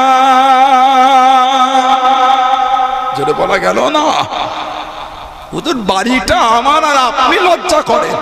ইন্নামা আনা, নিশ্চয় আমি, ও মালিহি, আমার এই মাল, লিল্লাহি, আল্লাহর জন্য, ওয়ালি রাসূলিহি, তার রাসূলের জন্য। হুজুর আপনি বলে দেন, আমি আমার এই বাড়িটা ওনাকেই দিয়ে দিলাম। জোরে বলুন, আরেকটু ভালোবাসায় বলা গেল। আল্লাহ নবী নববী শরীফে ওয়াজ করেন, ও যুবকেরা, ও আমার মুরব্বী বাজানেরা, হযরত হারেসা বিন নুমান আনসারী রাদিয়াল্লাহু তাআলা আনহু আল্লাহ নবীর কাছে চলে গেলেন, আল্লাহ নবীর সামনে চলে গেলেন, আল্লাহ নবী একটু ইশারা করলেন, কিছুক্ষণ পরে জানিয়ে দেন, ও বাবা সাহাবারা, ও বাবা হারেসা, আমি নবী গতকাল স্বপ্নের মধ্যে দেখতে পেলাম নবীদের স্বপ্নগুলো সত্যি, নবীদের স্বপ্নগুলো সত্যি। আমি নবী আল্লাহ পাকের জান্নাতের মধ্যে ঘুরি, কত সুন্দর তেলাওয়াত, কত মধুর তেলাওয়াত। আমি নবী জিজ্ঞাসা করলাম, আল্লাহ পাকের জান্নাতে এত সুন্দর গলা কার গলা, এত সুন্দর তেলাওয়াত কার তেলাওয়াত? আমি নবী জানিয়ে দিল, আমি নবী শুনিয়ে দিল। ও বাবা সাহাবারা, ও বাবা হারেসা বিন নুমান আনসারী, আমি নবী জানিয়ে দিল, ইয়া রাসূলুল্লাহ হাবিবাল্লাহ, ইয়া রাসূলুল্লাহ হাবিবাল্লাহ। আল্লাহ পাকের নবী, এটা অন্য কোনো গলা নয়, এটা হলো আপনার সাহাবী হযরত হারেসার গলা, হযরত হারেসার গলা। আল্লাহ নবী জানিয়ে দিলেন, ও বাবা হারেসা, আমি নবী গতকাল আল্লাহ পাকের জান্নাতে তোমার গলায় কোরআন শরীফ শুনেছি। জোরে বলুন সুবহান, আর একটু জোরে বলুন সুবহান। জান্নাতে গিয়ে তোমার গলার তেলাওয়াত শুনেছি। জোরে বলবেন না সুবহানাল্লাহ। সেই সাহাবাদের দিকে দেখেন, প্রিয় মাল বলে কিছু নাই, আল্লাহ আল্লাহ রাসূলের জন্য সবই বিলি। জোরে বলুন হুজুর। শরীরের রক্তের চিন্তা আপনি করবেন, আমাদের জান আপনার কদমে কুরবান, আমাদের জান আপনার কদমে কুরবান। যদি বলবেন না সুবহানাল্লাহ। সেই সাহাবাদের উত্তরসূরি হয়ে আমরা আমাদের শরীরের রক্তের ফোঁটাগুলিকে নবীর কদমে কুরবানি দিতে পারবো না? বলেন ইনশাআল্লাহ, বলেন ইনশাআল্লাহ, বলেন ইনশাআল্লাহ। আল্লাহ আমাদের কবুল করেন, আল্লাহ আমাদের শুনে বলে বেশি বেশি আমলে তৌফিক দান করে। বলুন আমিন, জোরে বলুন আল্লাহুম্মা আমিন। একটু দুরূদ শরীফ আল্লাহুম্মা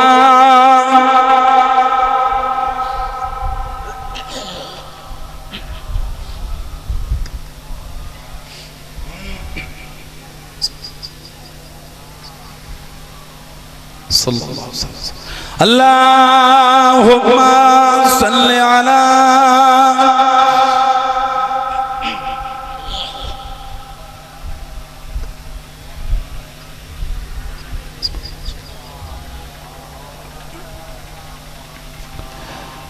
हर वाक़ी तसव्वुर में मदीने की गली हो, हर वाक़ी तसव्वुर में मदीने की गली हो, दे मोहम्मदों कि मेरे दिल में बसी हो,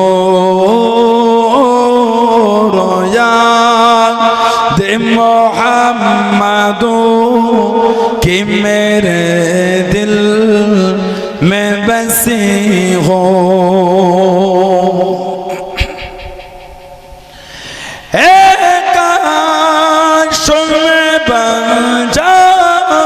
हो मदीने का मुसाफिर, काश में बन जाऊं हो मदीने का मुसाफिर, फिर रोती हुई तैबा को बाराते चली हो, फिर रोती हुई तैबा को बाराते चली हो, हर वाक़ी तसव्वुर में मदीने की गली हो, रोया दे मोहम्मदों कि मेरे दिल में बसी हो।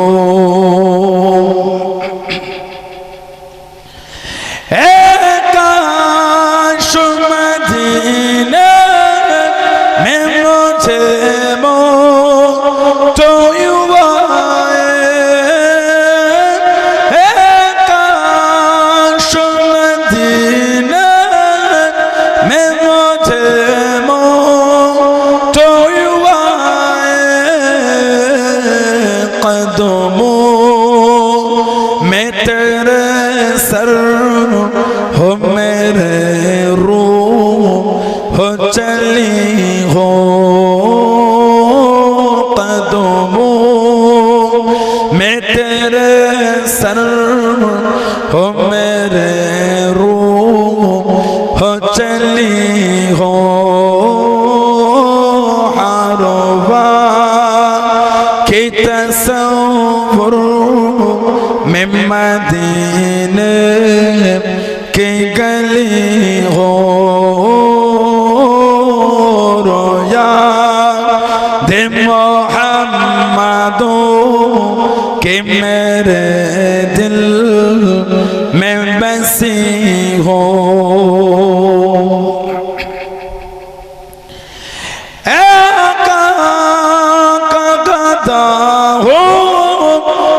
जहन्नम तू भी सुन ले,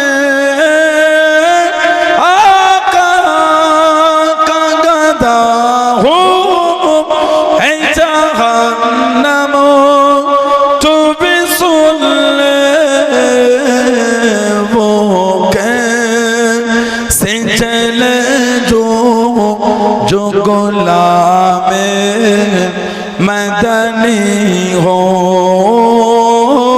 वो कैसे चले जो के गुलाम मदनी हो हरवा के तसव्वुर में मदीने की गली हो रोया दे मोहम्मदो कि मेरे दिल में बसी हो अल्लाहुम्मा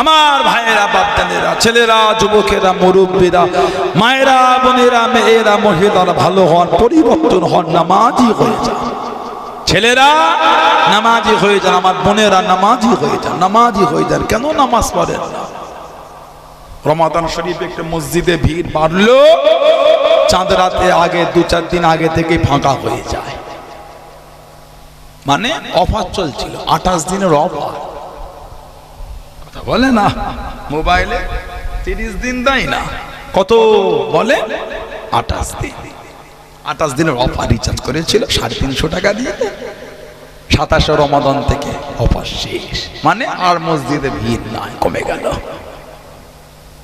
বলে আবার সূরা তারাবি অনেক মসজিদে হয় খতম তারাবিও হয় আপনাদের এলাকায় কি খবর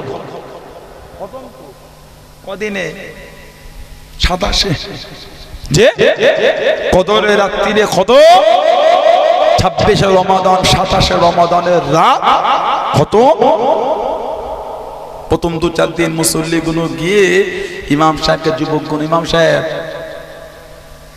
কি বললো বলেন তো স্পিরিটটা বাড়িয়ে দাও এতদিন সুপার ফাস্ট চলছিল এবার রাজধানী চলছে আরো 4 দিন 5 দিন পরে ওদের মসজিদে 15 দিনে খতম 1.5 ঘন্টায় কাজ মিটে যাচ্ছে আমাদের 27 খতম 2.5 ঘন্টা আমাদের তো আগে হবে ওদের 15 দিনে 2 পারা করে পরে 1.5 ঘন্টায় শেষ আমাদের 1 পারার একটু পরে বেশি পরে 2.5 ঘন্টা কেন জোরে বলে একটু করে ইমাম সাহেব রাজধানী টপকে এখন বুলেট ট্রেন চালাচ্ছে বুলেট ট্রেন বোঝেন আপনারা আল্লাহু আকবার আলহামদুলিল্লাহ দাল্লিন হলো পড়েছে কথা না আল্লাহু আকবার আলহামদুলিল্লাহ দাল্লিন লা ইয়ালামুন আল্লাহু আকবার হচ্ছে পড়ে না কি যে মাঝখান বিড় বিড় বিড় বিড় বিড় করে কি বললো উনি নিজেও জানে না এরাও জানে না গুনাহ মেরে গুনাহ এভাবে নামাজ পড়াটা হলো গুনাহ কি বলেন কোরআন শরীফের সঙ্গে নামাজের সঙ্গে মজাক করেছেন আপনি আল্লাহ পাক কোরআন শরীফে জিকির করেছেন ফারাতিল কুরআন তারতিলা কোরআন শরীফ শুদ্ধ সহকারে তারতিল সহ পড়তে হবে সুবহানাল্লাহ বলে আর একটু ভালোবাসায় বলবেন না কি শুরু করে দিলেন এখনই 3 ঘন্টা দাঁড়িয়ে ফুটবল খেলা দেখেছো পায়েও হাঁটুতে যন্ত্রণা হয় না কোমরও হয় না 1.5 ঘন্টা নামাজ পড়তে গেলে হাঁটুতেও ব্যথা কোমরও ব্যথা মানে ওটা হাঁটু আর কোমরের ব্যথা না ওটা ঈমানের ব্যথা হয়েছে কি বলে 3 ঘন্টা ধরে ফুটবল খেলা দেখেছে বাড়িতে ফেরার সময় গল্প করতে করতে আসো আর আধ ঘন্টা হলে যা হতো ওই কালো কালো প্লেয়ার গুলো সবাই খেলা শুরু করলো রেফারি ফাঁসি দিয়ে দিলাম খেলাটা দেখাই হলো ওদের কাজ জানিস নাইজেরিয়ার লোকগুলো শট কঠিন ব্যাপার নাইজেরিয়ার লোকেদের শট খেয়েছিস কোনোদিন একবার আমার সে কানের পাশ থেকে চলে গেছলো বলে 1 সপ্তাহ ধরে কানের কাছে মোমো খালি আওয়াজ হয়েছে কানে ঠেকে নে পাশ থেকে চলে গেল 3 ঘন্টা খেলা দেখলো বলছে আরো আধ ঘন্টা হলে ভালো হতো বসে না দাঁড়িয়ে এলাকায় খেলা হয় না বসে না দাঁড়িয়ে বলে মাথাটা সরা না দেখতে পাচ্ছি না বাবা সর সামনে জায়গা দখল বস সামনে বস না ও কত ভিড় হয়েছে, বাপরে বাপ। ফুটবল খেলা কিছু মনে হচ্ছে না, মুরব্বীগুলো চলে গেল, সেই পলিথিনে করে বাদাম ভাজা নিয়ে বসেছে, ছাড়ায় আর শটটা দেখেছিস? নাউজুবিল্লাহ বলে। হাসি লাগছে, আপনাদেরও লাগছে, আমাকেও লাগছে, কিন্তু কিছু একটা বোঝাতে চাই। 3 ঘন্টা খেলা দেখলেন, দাঁড়িয়ে কষ্ট হলো না, 1.5 ঘন্টা নামাজে কষ্ট হচ্ছে কেন? তাহলে এখানটা এখনো মজবুত হয়নি, মানা এখনো মজবুত হয়নি না। মসজিদে গেলে মনে হয় ইমাম সাহেব যদি সালাম ফিরিয়ে একটু দোয়া দরুদ বেশিক্ষণ লম্বা পড়েছে, পিছনে গজর গজর শুরু হয়ে গেল, জিকির করবে নাকি ইমাম এখন? আর ক্লাবে গেলে মন চাইছে না বার, মায়ের 3 বার ফোন হয়ে গেছে, আয়না রে বাবা হাত খাবো রে, মা যাচ্ছি এক্ষুনি, না 15 মিনিট হয়ে গেল, আবার ফোন, উফ মা যাচ্ছি গো, 12 হলাম, আর ওর মন চাইছে না। কাঁথা বালিশটা কম্বলটা নিয়ে ক্লাবের পাশে একটু গিয়ে বসো, ওখানেই শুয়ে পড়ো, আর বার হতে হবে না। লা হাওলা ওয়ালা কুওয়াতা ইল্লা বিল্লাহ। ক্লাবে গেলে বার হতে মন চায় না, মসজিদে গেলে একটু বেশিক্ষণ বসে ইবাদত করতে মন চাইছে না। হাওয়া কিন্তু ভালো না, হাওয়া। জুমার দিন শুক্রবারে ইমাম সাহেবের খালি সালাম ফেরানো অপেক্ষা, পিছনে জুতো পড়ার আওয়াজ শুরু হয়ে গেল, মানে দাঁড়িয়ে দাঁড়িয়ে মোনাজাত করে ছুটছে। বড় বড় অফিস আসতো, ওনাদের শুনে নেবে বলে 2-4 হাজার লোক দাঁড়িয়ে আছে।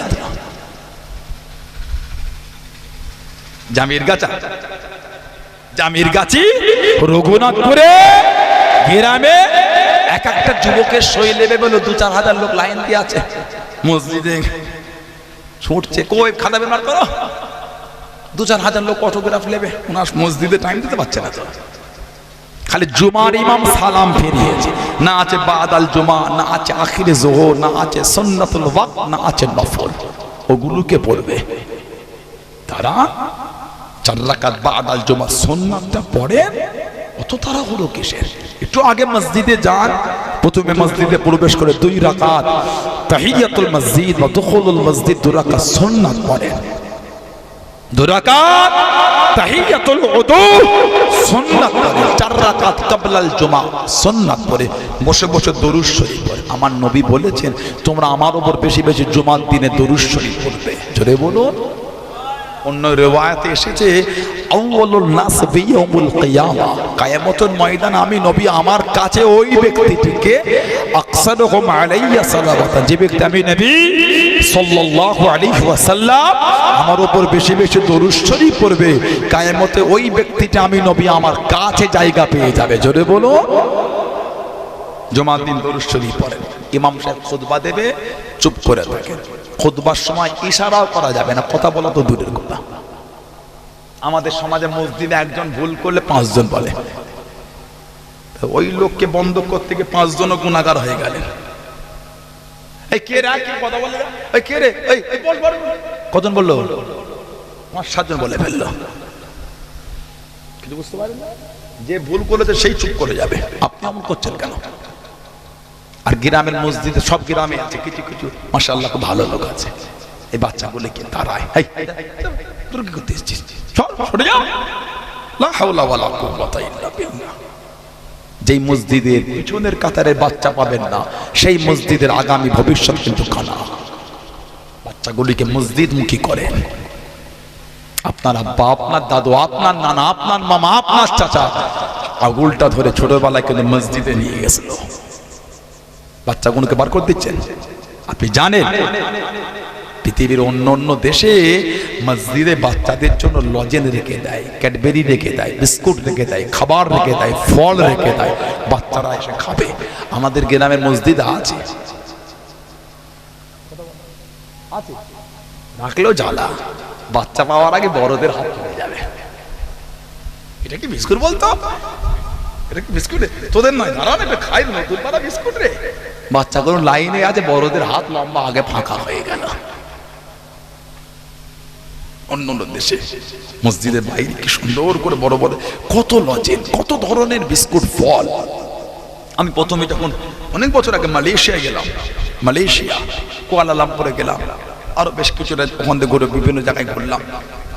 সেখানে গিয়ে দেখি মসজিদের জুমার নামাজ পড়ে ভালো হয়েছে, দেখছি বাইরে বড় বড় জায়গায় সব দামি দামি ফল লাগা আছে, সে গায়ে কাটা কাটা মতন লাল লাল, ভেতরে লিচুর মতন, কি সুন্দর স্বাদ, একটা খুশবু আলাদা, কি বলে বেশ ফলটাকে নাম ভুলে গেছে। কত দেখলাম সব বাচ্চাগুলো নিয়ে নিয়ে খাচ্ছে, কত বিস্কুট এক জায়গায়। ইন্দোনেশিয়া গেলাম, সেখানেও একই অবস্থা, পৃথিবীর বিভিন্ন জায়গায়। কথা বুঝতে পারেন? বাচ্চাদের মসজিদে মারবেন না, ওরা খেলুক পারবে, মসজিদে ছুটুক ওরা, খালি এটা বলবেন বাবা আওয়াজ করো না, থাক ওরা ছুটুক খেলুক, মসজিদে মসজিদে আসুক, মসজিদে আসা অভ্যাসটা হোক, বড় হলে আপনাকে বলতে হবে না, ও নিজেই মসজিদে চলে যাবে। সুবহানাল্লাহ বলে, যদি বলুন কথা বলি। আমার ভাইয়েরা, বাপজানেরা, ছেলেরা, যুবকেরা, মুরব্বীরা, নামাজে তাড়াহুড়ো করতে নাই। প্রয়োজন যদি হয় সারা রাত আল্লাহর জন্য দাঁড়িয়ে কাটিয়ে দেবো ইনশাআল্লাহ। যদি বলো তারাবির নামাজ অত তাড়াহুড়ো কিসে? 1.5 ঘন্টা নামাজ পড়লে তার মধ্যে 8 ঘন্টাটা বসেই কেটে যায়। তাশাহুদ পড়ি, দরুদ পড়ি, দোয়া মাসুর পড়ি, আপনি ক্যালকুলেশন করে তারাবির নামাজটা হিসাব করে দেখবেন আধা ঘন্টা বসেই কেটে গেছে। বলেন ঠিক বলছে না ভুল বলছে? বলে ওরম করতে নাই, নামাজ ধীরে সুধীরে পড়তে হয়, ধীর মস্তিষ্কে ইবাদত, তাড়াহুড়োর ইবাদত হয় না। তাড়াহুড়োর কাজটাই হলো শয়তানি কাজ। আল্লাহ আমাদের এগুলো বুঝার তৌফিক দান করে। বলুন আমিন। নামাজ পড়বেন ভাইয়েরা, নামাজ পড়বেন। নামাজ আল্লাহর রাসূল সাল্লাল্লাহু আলাইহি ওয়াসাল্লাম, as-salatu imaduddin, নামাজ হলো দ্বীনের খুঁটি। জোরে বলো। এত সুন্দর করে আল্লাহ আপনাদের দ্বারা মাহফিলটা করিয়েছেন, কি সুন্দর করে উপরে ছাউনি দিয়ে ডিজাইন করেছেন, খুঁটি দিয়েছেন বলে মনে হয় আপনাদের প্যান্ডেলের সাইডে বাঁশ পুঁতে খুঁটি দেন না, ওই ওখানে 3টে খুঁটি, এর পিছনে খুঁটি আছে। এই খুঁটিগুলি না দিলে উপরে ছাউনি এত সুন্দর থাকতো না। আমার নবী বলে as-salatu imaduddin, নামাজটা হচ্ছে দ্বীনের খুঁটি। যার নামাজ নাই তার দ্বীনের খুঁটি নাই, মানে সেই ইসলামের উপরে মজবুত না। আল্লাহর রাসূল সাল্লাল্লাহু আলাইহি ওয়াসাল্লাম বলেছেন আফজালুল ইবাদাত ইবাদাতুস সালাত, যত রকম ইবাদত আছে সবথেকে উত্তম ইবাদতটা হচ্ছে নামাজ। বলুন সুবহানাল্লাহ। আল্লাহ আমাদের প্রত্যেকের দ্বারা, আল্লাহ আমাদের মা বোনদের দ্বারা আল্লাহ দয়াময় দয়া করে 5 ওয়াক্ত নামাজকে আল্লাহ কায়েম করিয়ে না। বলুন আমিন। জোরে হলো আল্লাহুম্মা আমিন। জোরে বলা গেল না আল্লাহুম্মা আমিন। ভালো যারা মেনেছেন, যারা ভালোবেসেছেন তাদের দিকে শিক্ষা, যারা মেনেছে, যারা ভালোবেসেছে তাদের দিকে শিক্ষা। মানার মতো মেনে শুয়ে আছেন আপনাদের এই পাশে ভাঙর কলেজের পাশে হযরতে সুলতান সৈয়দ আসগর আলী হুজুর রহমাতুল্লাহ আলাইহি জান্নাতি গোলাপ হয়ে ঘুমাচ্ছেন। জোরে বলো। 22 আউলিয়ার উনি একজন, আর একজন ঘটিয়ারি শরীফে হযরত মুবারক আলী শাহ গাজী হুজুর রহমাতুল্লাহ, আর একজন শাহ হারওয়া পীর গোরজাত আব্বাস আলী গাজী রহমাতুল্লাহ, আর একজন শাহ বসিয়াট হযরত শাহ আলী রহমাতুল্লাহ, আর একজন শাহ বারাসাত কাজীপাড়া হযরত একদিল শাহ রহমাতুল্লাহ, আর একজন দেওগঙ্গা রায়কোলা হযরত হাসান খুদ্দাদি রহমাতুল্লাহ আলাইহি। এই করে করে সব চতুর্দিকে শুয়ে আছে 22 আউলিয়া, 22 আউলিয়া আল্লাহর দ্বীনের খিদমতের জন্য এসেছিলেন। এমনি ইজ্জত এত আলা হয় না, মানার মতো মেরেছে আল্লাহর ওলি আমার আপনার পে জামানার মুজাদ্দিদ হযরতে আব্দুল্লাহিল মারুফ মুহাম্মদ আবু বকর সিদ্দিক আল কুরাইশি দাদা পীর রহমাতুল্লাহ। জোরে বলো। আর একটু ভালোবাসায় বলা গেল না। আল্লাহর নবী সাল্লাল্লাহু আলাইহি ওয়াসাল্লাম স্বপ্নে নাম দিয়েছিলেন আব্দুল্লাহ। জোরে বলো। নবী পাক সাল্লাল্লাহু আলাইহি ওয়াসাল্লাম বললেন না, যখনই নবীর নাম শুনবেন জোরে না বললো মনে মনে পড়বেন সাল্লাল্লাহু আলাইহি ওয়াসাল্লাম। শুধু বললাম তা নয়, 10টা নেকিও লিখা হয়ে গেল। শুধু 10টা নেকি হলো তা নয়, 10টা গুনাহ মাফও হয়ে গেল। শুধু 10টা গুনাহ মাফ হলো তা না, আল্লাহ পাকের দরবারে ওই বান্দা বান্দিটি 10টা স্তর ইজ্জত আমার আল্লাহ আলা করে দিলেন। কথা বুঝলেন? নবী পাক সাল্লাল্লাহু আলাইহি ওয়াসাল্লাম দরুদ শরীফের এত আমরা পড়ি আল্লাহুম্মা সাল্লি আলা সাইয়্যিদিনা মাওলানা মুহাম্মদ ওয়া আলা আলি সাইয়্যিদিনা মাওলানা মুহাম্মদ। তারপরেই বলতে হবে সাল্লাল্লাহু আলাইহি ওয়াসাল্লাম। কেন মুহাম্মদ নবী পাকের নাম নিলাম? কথা বলছেন না কেন? সাল্লাল্লাহু আলাইহি ওয়াসাল্লাম যখনই শুনবেন, যখনই শুনবেন মনে মনে পড়ে নেবেন। কথা বুঝতে পেরেছেন ভাইয়েরা, বাপজানেরা, ছেলেরা, যুবকেরা? নবী পাক সাল্লাল্লাহু আলাইহি ওয়াসাল্লাম স্বপ্নে নাম দিলেন আব্দুল্লাহ। বলুন না সুবহানাল্লাহ। এত আলা দরজা আল্লাহ ওনাকে দিয়েছে। ফুরফুরা শরীফে কাদেমি খানকা শরীফ, মুরব্বী বাবেরা জানেন যে দলি যে নও হুজুর রহমাতুল্লাহ আলাইহি বসতেন। 6 খাম্বা মেম্বারে খানকা শরীফ, ওর 5টা। ফুরফুরা শরীফ সব 1889 বা 1891 সনে প্রথম হয়েছিল, মাত্র 250 বাতাসা দিয়ে। এবার তো ইসা সব রমাদান শরীফে পড়েছিল। গিয়েছিলেন আপনারা? কথা বলে না, গিয়েছিলেন আপনারা? দিনের বেলা লোকগুলো কি কষ্ট করে যে ঘুরেছে, হোটেলগুলো সব ফাঁকা, কেউ খায় না হোটেলে। হোটেলগুলি এত ফাঁকা, 3-4 জন করে চেয়ার ধরে দাঁড়িয়ে আছে, ওটা উঠলে এগুলো লাইন দিয়ে বসবে, এত ফাঁকা হোটেল। নাউজুবিল্লাহ বলে। দিনের বেলা কেউ ছিলেন আপনার ইসলামে? দেখেন না হোটেলগুলোতে কেমন খেদমত চলছিল। আল্লাহর আদালতে বিচার হবে, হোটেল ওয়ালাদেরও হবে, যারা খেয়েছে তাদেরও হবে। কোথা থেকে সব বিয়াদবি শুরু হয়ে গেল? দাদা হুজুরকে ভালোবেসে ফুরফুরা শরীফে গেলাম। দাদা হুজুরকে কার জন্য ভালোবাসি আমরা? আল্লাহ আল্লাহ রাসূলের জন্য ভালোবাসি। জোরে বলো। তানাদের জন্য ভালোবেসে ফুরফুরা শরীফে গেলাম, আল্লাহর ওলির দরবার। আল্লাহ পাকের বিধান মেনে রোজা রাখতে পারো না, হাত গুটিয়ে বসেছো টুপি মাথায় দিয়ে, আল্লাহর আদালতে বিচার। আল্লাহর রাসূল বলেছেন সাল্লাল্লাহু আলাইহি ওয়াসাল্লাম, যে ব্যক্তি একটা রোজা ইচ্ছা করে ভঙ্গ করবে অসুস্থতা ছাড়া, সাফাত, সেই ব্যক্তি যদি সারাটা জীবন রোজা রাখে, ওই একটা রোজার হক আদায় করতে পারবে না। অত সহজ। হাত গুটিয়ে বসে টুপি মাথায় দিয়ে ফুরফুরা শরীফে খাচ্ছি। আহা, আল্লাহকে ভয় করো। আল্লাহ পাক কোরআন শরীফে বলেছে, ইয়া আইয়ুহাল্লাযীনা আমানু তাকুল্লাহ, হে ঈমানদার বিশ্বাসী বান্দা বান্দীরা, তোরা আমি আল্লাহ আমাকে ভয় কর। আল্লাহ পাক বলছে আমাকে ভয় কর। তারপরেই আল্লাহ বলেছেন অকুনু মা'আস সাদিকিন, সত্যবাদীদের দলভুক্ত হয়ে যা। জোরে বলে। ভালোবাসায় বললেন না সুবহানাল্লাহ। ওই খানকা শরীফ থেকে 1922 সন পর্যন্ত ওইখান থেকে পরিচালনা হচ্ছে। তারপরে 1922-এ হলো টিনের 8 চালা। সালটা হলো ইংরাজি 1976। 1976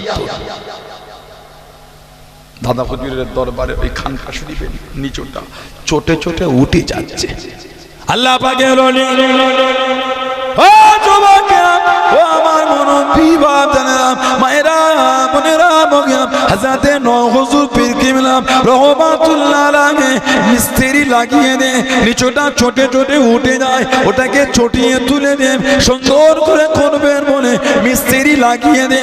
আল্লাহর ওলি আমার আপনার দাদা পীর মুজাদ্দিদুজ্জামান হযরতে আব্দুল্লাহিল মারুফ মুহাম্মদ আবু বকর সিদ্দিকী রহমাতুল্লাহ আলাইহি যে জায়গায় বসে থাকতেন, ওই জায়গাটা যখন চটিয়ে তোলা হলো আল্লাহ পাকের হুকুমে, ওই জায়গার মাটি থেকে বিভিন্ন ফুলের খুশবু পান হয়ে গেল। জোরে বলুন সুবহান। আর একটু জোরে বলুন সুবহান। ও যুবকেরা, মুরিদ মুদাক্কিরিরা ছুটে ছুটে গিয়ে ওই জায়গার মাটিটা মুঠো মুঠো করে নিয়ে চলে যায়। আল্লাহর ওলি আমার আপনার দাদা পীর যে জায়গা বসে থাকতেন, আল্লাহ পাকের হুকুমে ওই জায়গার মাটিখানা খুশবুদার হয়ে গেল। জোরে বলুন সুবহান। আর একটু জোরে বলুন সুবহান। দাদা হুজুর যেখানে বসতেন মাটিটাও খুশবুদার হয়ে গেছে। জোরে বলুন। ইনি আমাদের দাদা পীর সাহেব কেবলা। মানেন আপনারা? ভালোবাসেন, নীতি ঠিক করেন। 5 হুজুর কেবলাকে মানেন আপনারা? আব্বাজান, চাচাজান, মুরব্বী হুজুরগুলিকে মানেন, ভালোবাসেন। এই হুজুরটা যদি ভাষাটা খারাপ হয়, সানাউল্লাহ সিদ্দিকী চলাফেরা নোংরা হয়, আমার থেকে দূরে সরে যান, আমার কোনো দুঃখ নাই। তবে নীতিটা ঠিক রাখবেন। আমি যদি খারাপ হয়, বাজে হয়, ভাষা যদি নোংরা হয়, চলাফেরা যদি এলোমেলো মনে হয়, আমার থেকে দূরে সরে যান। আমি দাদা হুজুর নয়। ঠিক না ভুল বলছি? ছেড়ে দেন, নীতির জায়গায় মজবুত হন। আল্লাহ আমাদের কবুল করেন, আল্লাহ আমাদের শুনে বলে বেশি বেশি আল্লাহ আমাদের তৌফিক দান করে। বলুন আমিন। যদি বলেন আল্লাহুম্মা আমিন। মুক্তাসার করলাম, আল্লাহ পাক আবার কোনোদিন তৌফিক দান তো দেখা হবে ইনশাআল্লাহ। এখন দোয়া হবে। তার আগে এই যে সুন্দর মাহফিলটা হলো, আমি গুনাহগার আসলাম, আমার আগে মুজাফফর ভাই আলোচনা করলেন, তার আগে আমার দাদা পীরের আওলাদ আমার ভাই আলোচনা করলেন। ঠিক না ভুল? আপনারা খুশি না বেজার? অল্প খুশি না বেশি খুশি? সবাই খুশি? দেখি দিন নারাই তাকবীর। এখনই গলা অবস্থা এই হয়ে গেল। এখন তো ঢের প্রোগ্রাম পরে আছে আমাদের, এখনো তো অনেক বড় বড় কর্মসূচি বাকি। তাকবীরের ধ্বনিতেই তো কাঁপাতে হবে। নারাই তাকবীর। আর একটু ভালোবাসায় হলো না? নারাই তাকবীর।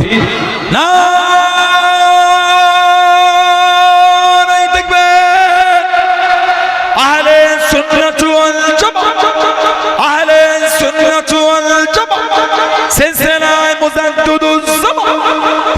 শরীফে দাদা পীরের দরবারের মুরিদ মুতাকিদিন নারায়ে তাকবীর। বলুন আলহামদুলিল্লাহ। আমি আপনাদের কাছে বিদায় নেব। তার আগে আগামী বছরের জন্য কার বাপ আছে মা নাই, কার মা আছে বাপ নাই, কার দুটোই নাই, আস্তানারা কবরের মধ্যে সে এতিমের মতন পড়ে পড়ে কাঁদতেছে। কেবল একটু দোয়া, কেবল একটু সওয়াব, দ্বিতীয় আর কিছু না। সোনার মানিকদের মুখের দিকে তাকিয়ে আছে একটু সওয়াব, একটু দোয়ার জন্য। কি কার ব্যবসায় বরকত নাই, সংসারে বালা মুসিবত কাটে না, রোগ বিমার সারে না, সেই নিয়েতে আগামী বছর মাহফিলের জন্য বলে 2000 টাকাটা কে দিলে? এতগুলি ভাই বাপজিরা আল্লাহ দিয়েছেন। মনটা বড় করে হাত তোলে, বলে 2000 টাকা কে দেবে? বর্তমান 2000 টাকায় 20 লিটার পেট্রোলও হচ্ছে না। আবার পেপারে দিল, নিউজে দিল, দাম নাকি বাড়ছে। বেড়ে গিয়েছে না বাড়বে? পেট্রোল ডিজেল কালকেই দেখছিলাম যে দাম ফের বাড়াচ্ছে। বলে 2000 টাকা কে দিলেন? বলে এখন 300 টাকা করে কেজি হয়েছে। আপনাদের এলাকায় কত? বলে কুরবানির আগে পাওয়া যাচ্ছে না, ক্রাইসিস। কত করে কেজি এদিকে? 300 না বেশি? 280, 300, 320, এক জায়গায় 350 হয়ে গেছে। কঠিন অবস্থা এখন। 2000 টাকায় 10 কেজিও হচ্ছে না। 8 কেজি, কোন জায়গায় 7 কেজি, কোন জায়গায় 7 কেজিও হচ্ছে না। বলে আগামী বছরে 2000 টাকা কে দিলে? মুরব্বীদের নামে মনটা বড় করে দেন, আল্লাহ দিয়েছে। এতগুলি ভাই বাপজিরা, ছেলেরা, যুবকেরা আছে আমাদের বাড়ির মায়েরা, আমার বোনেরা, মেয়েরা, আপনারা কিছু কিছু শরীক হন। নগদে হলে নগদে, বাকিতে হলে নামটা বলে পাঠান। হাত তোলে, বলে আগামী বছরে 2000 টাকা কে দেবে? এতগুলো ভাই বাপজিদের মধ্যে 2000 টাকা কে দিচ্ছেন? হাতটা তোলে। কি এক বস্তা চাল দিলেন? 25 কেজি চাল মেহমানদারির জন্য, তাই দেন। 25 কেজি চাল দিলেন, তাই দেন মুরব্বীদের নামে। এতগুলো ভাইয়েরা, ছেলেরা, যুবকেরা আছে, হাতটা তোলে, বলে মনটা বড় করে বলেন আগামী বছরে মাহফিলে মেহমানদারির জন্য 1 বস্তা চাল কে দেবে? ওই ভাইজানটার নাম কি? আমাদের জানাব শেখ আসগার সাহেব, উনি বলছেন 1 বস্তা চাল দেবেন। বলুন আলহামদুলিল্লাহ। জোরে হলো না মারহাবা? আল্লাহ কবুল করুন। আল্লাহ দিলেন নেক মাকসাদ। ফাইল এর বিরুদ্ধে জমা পড়বে তত বেশি কাজ হবে। কথা বুঝলেন? এলাকায় কেউ নোংরামি করলে, পাগলামি করলে, ফেসবুকে কমেন্টে মাঝে মাঝে ইসলামকে গালি দেয় না, করে না? ওই আইডিটাকে জেরক্স করে আইডিটা বার করবেন, তথ্য মিত্র কেন্দ্রে বা ওই কম্পিউটার যেখানে জেরক্স হয় ওখানে যাবেন, বার করবেন। ওই কমেন্টটাকে জেরক্স করে বার করে লোকাল থানায় গিয়ে এফআইআর করবেন। যখনই হোক 100 জনের বিরুদ্ধে করতে হলে 100 জনের বিরুদ্ধে করবেন। কথা বুঝছেন না? ওই কেস করে ওইটাকে ফেসবুকে দিয়ে দেবেন। কোর্টে ছুটতে ছুটতে পাগল হয়ে যাবে। ইসলামকে যেই পাগলামি করবে ফেসবুক থেকে বার করবে, করে ওটা ছবি করে বার করে লোকাল থানায় গিয়ে জিডি করবেন, ডাইডি করবেন, কেস করবেন। কথা বুঝতে পেরেছেন? কোন সম্প্রদায় খেলে বাজে কথা বলবেন, আমার ইসলাম আমাকে নিষেধ করেছে। অন্যের দেবদেবী অন্যের ধর্মকে গালি দিও না, ভুলবশত সেও তোমার আল্লাহকে গালি দেবে। কারো ধর্ম কেলে বাজে কিছু বলবেন না, আমি আমার ইসলামের নীতিতে মজবুত, এই নিয়ে তৈরি করে কথা ঠিক না ভুল? ধর্ম যার যার, দেশ কিন্তু কি সবাই, সবাই কাঁধে কাঁধ মিলিয়ে শান্তিতে চলবো, বলুন ইনশাআল্লাহ। সকলে তেলাওয়াত করেন আস্তাগফিরুল্লাহ লা হাওলা ওয়ালা কুওয়াতা ইল্লা বিল্লাহ। আলহামদুলিল্লাহি রাব্বিল আলামিন আর রহমানির রহিম মালিকি ইয়াউমিদ্দিন ইয়্যাকা ইহদিনাস সিরাতাল মুস্তাকিম সিরাতাল লাযিনা আন'আমতা আলাইহিম গায়রিল মাগদুবি আলাইহিম ওয়ালাদ-দাল্লিন। আলহামদুলিল্লাহি রাব্বিল আলামিন আর রহমানির রহিম।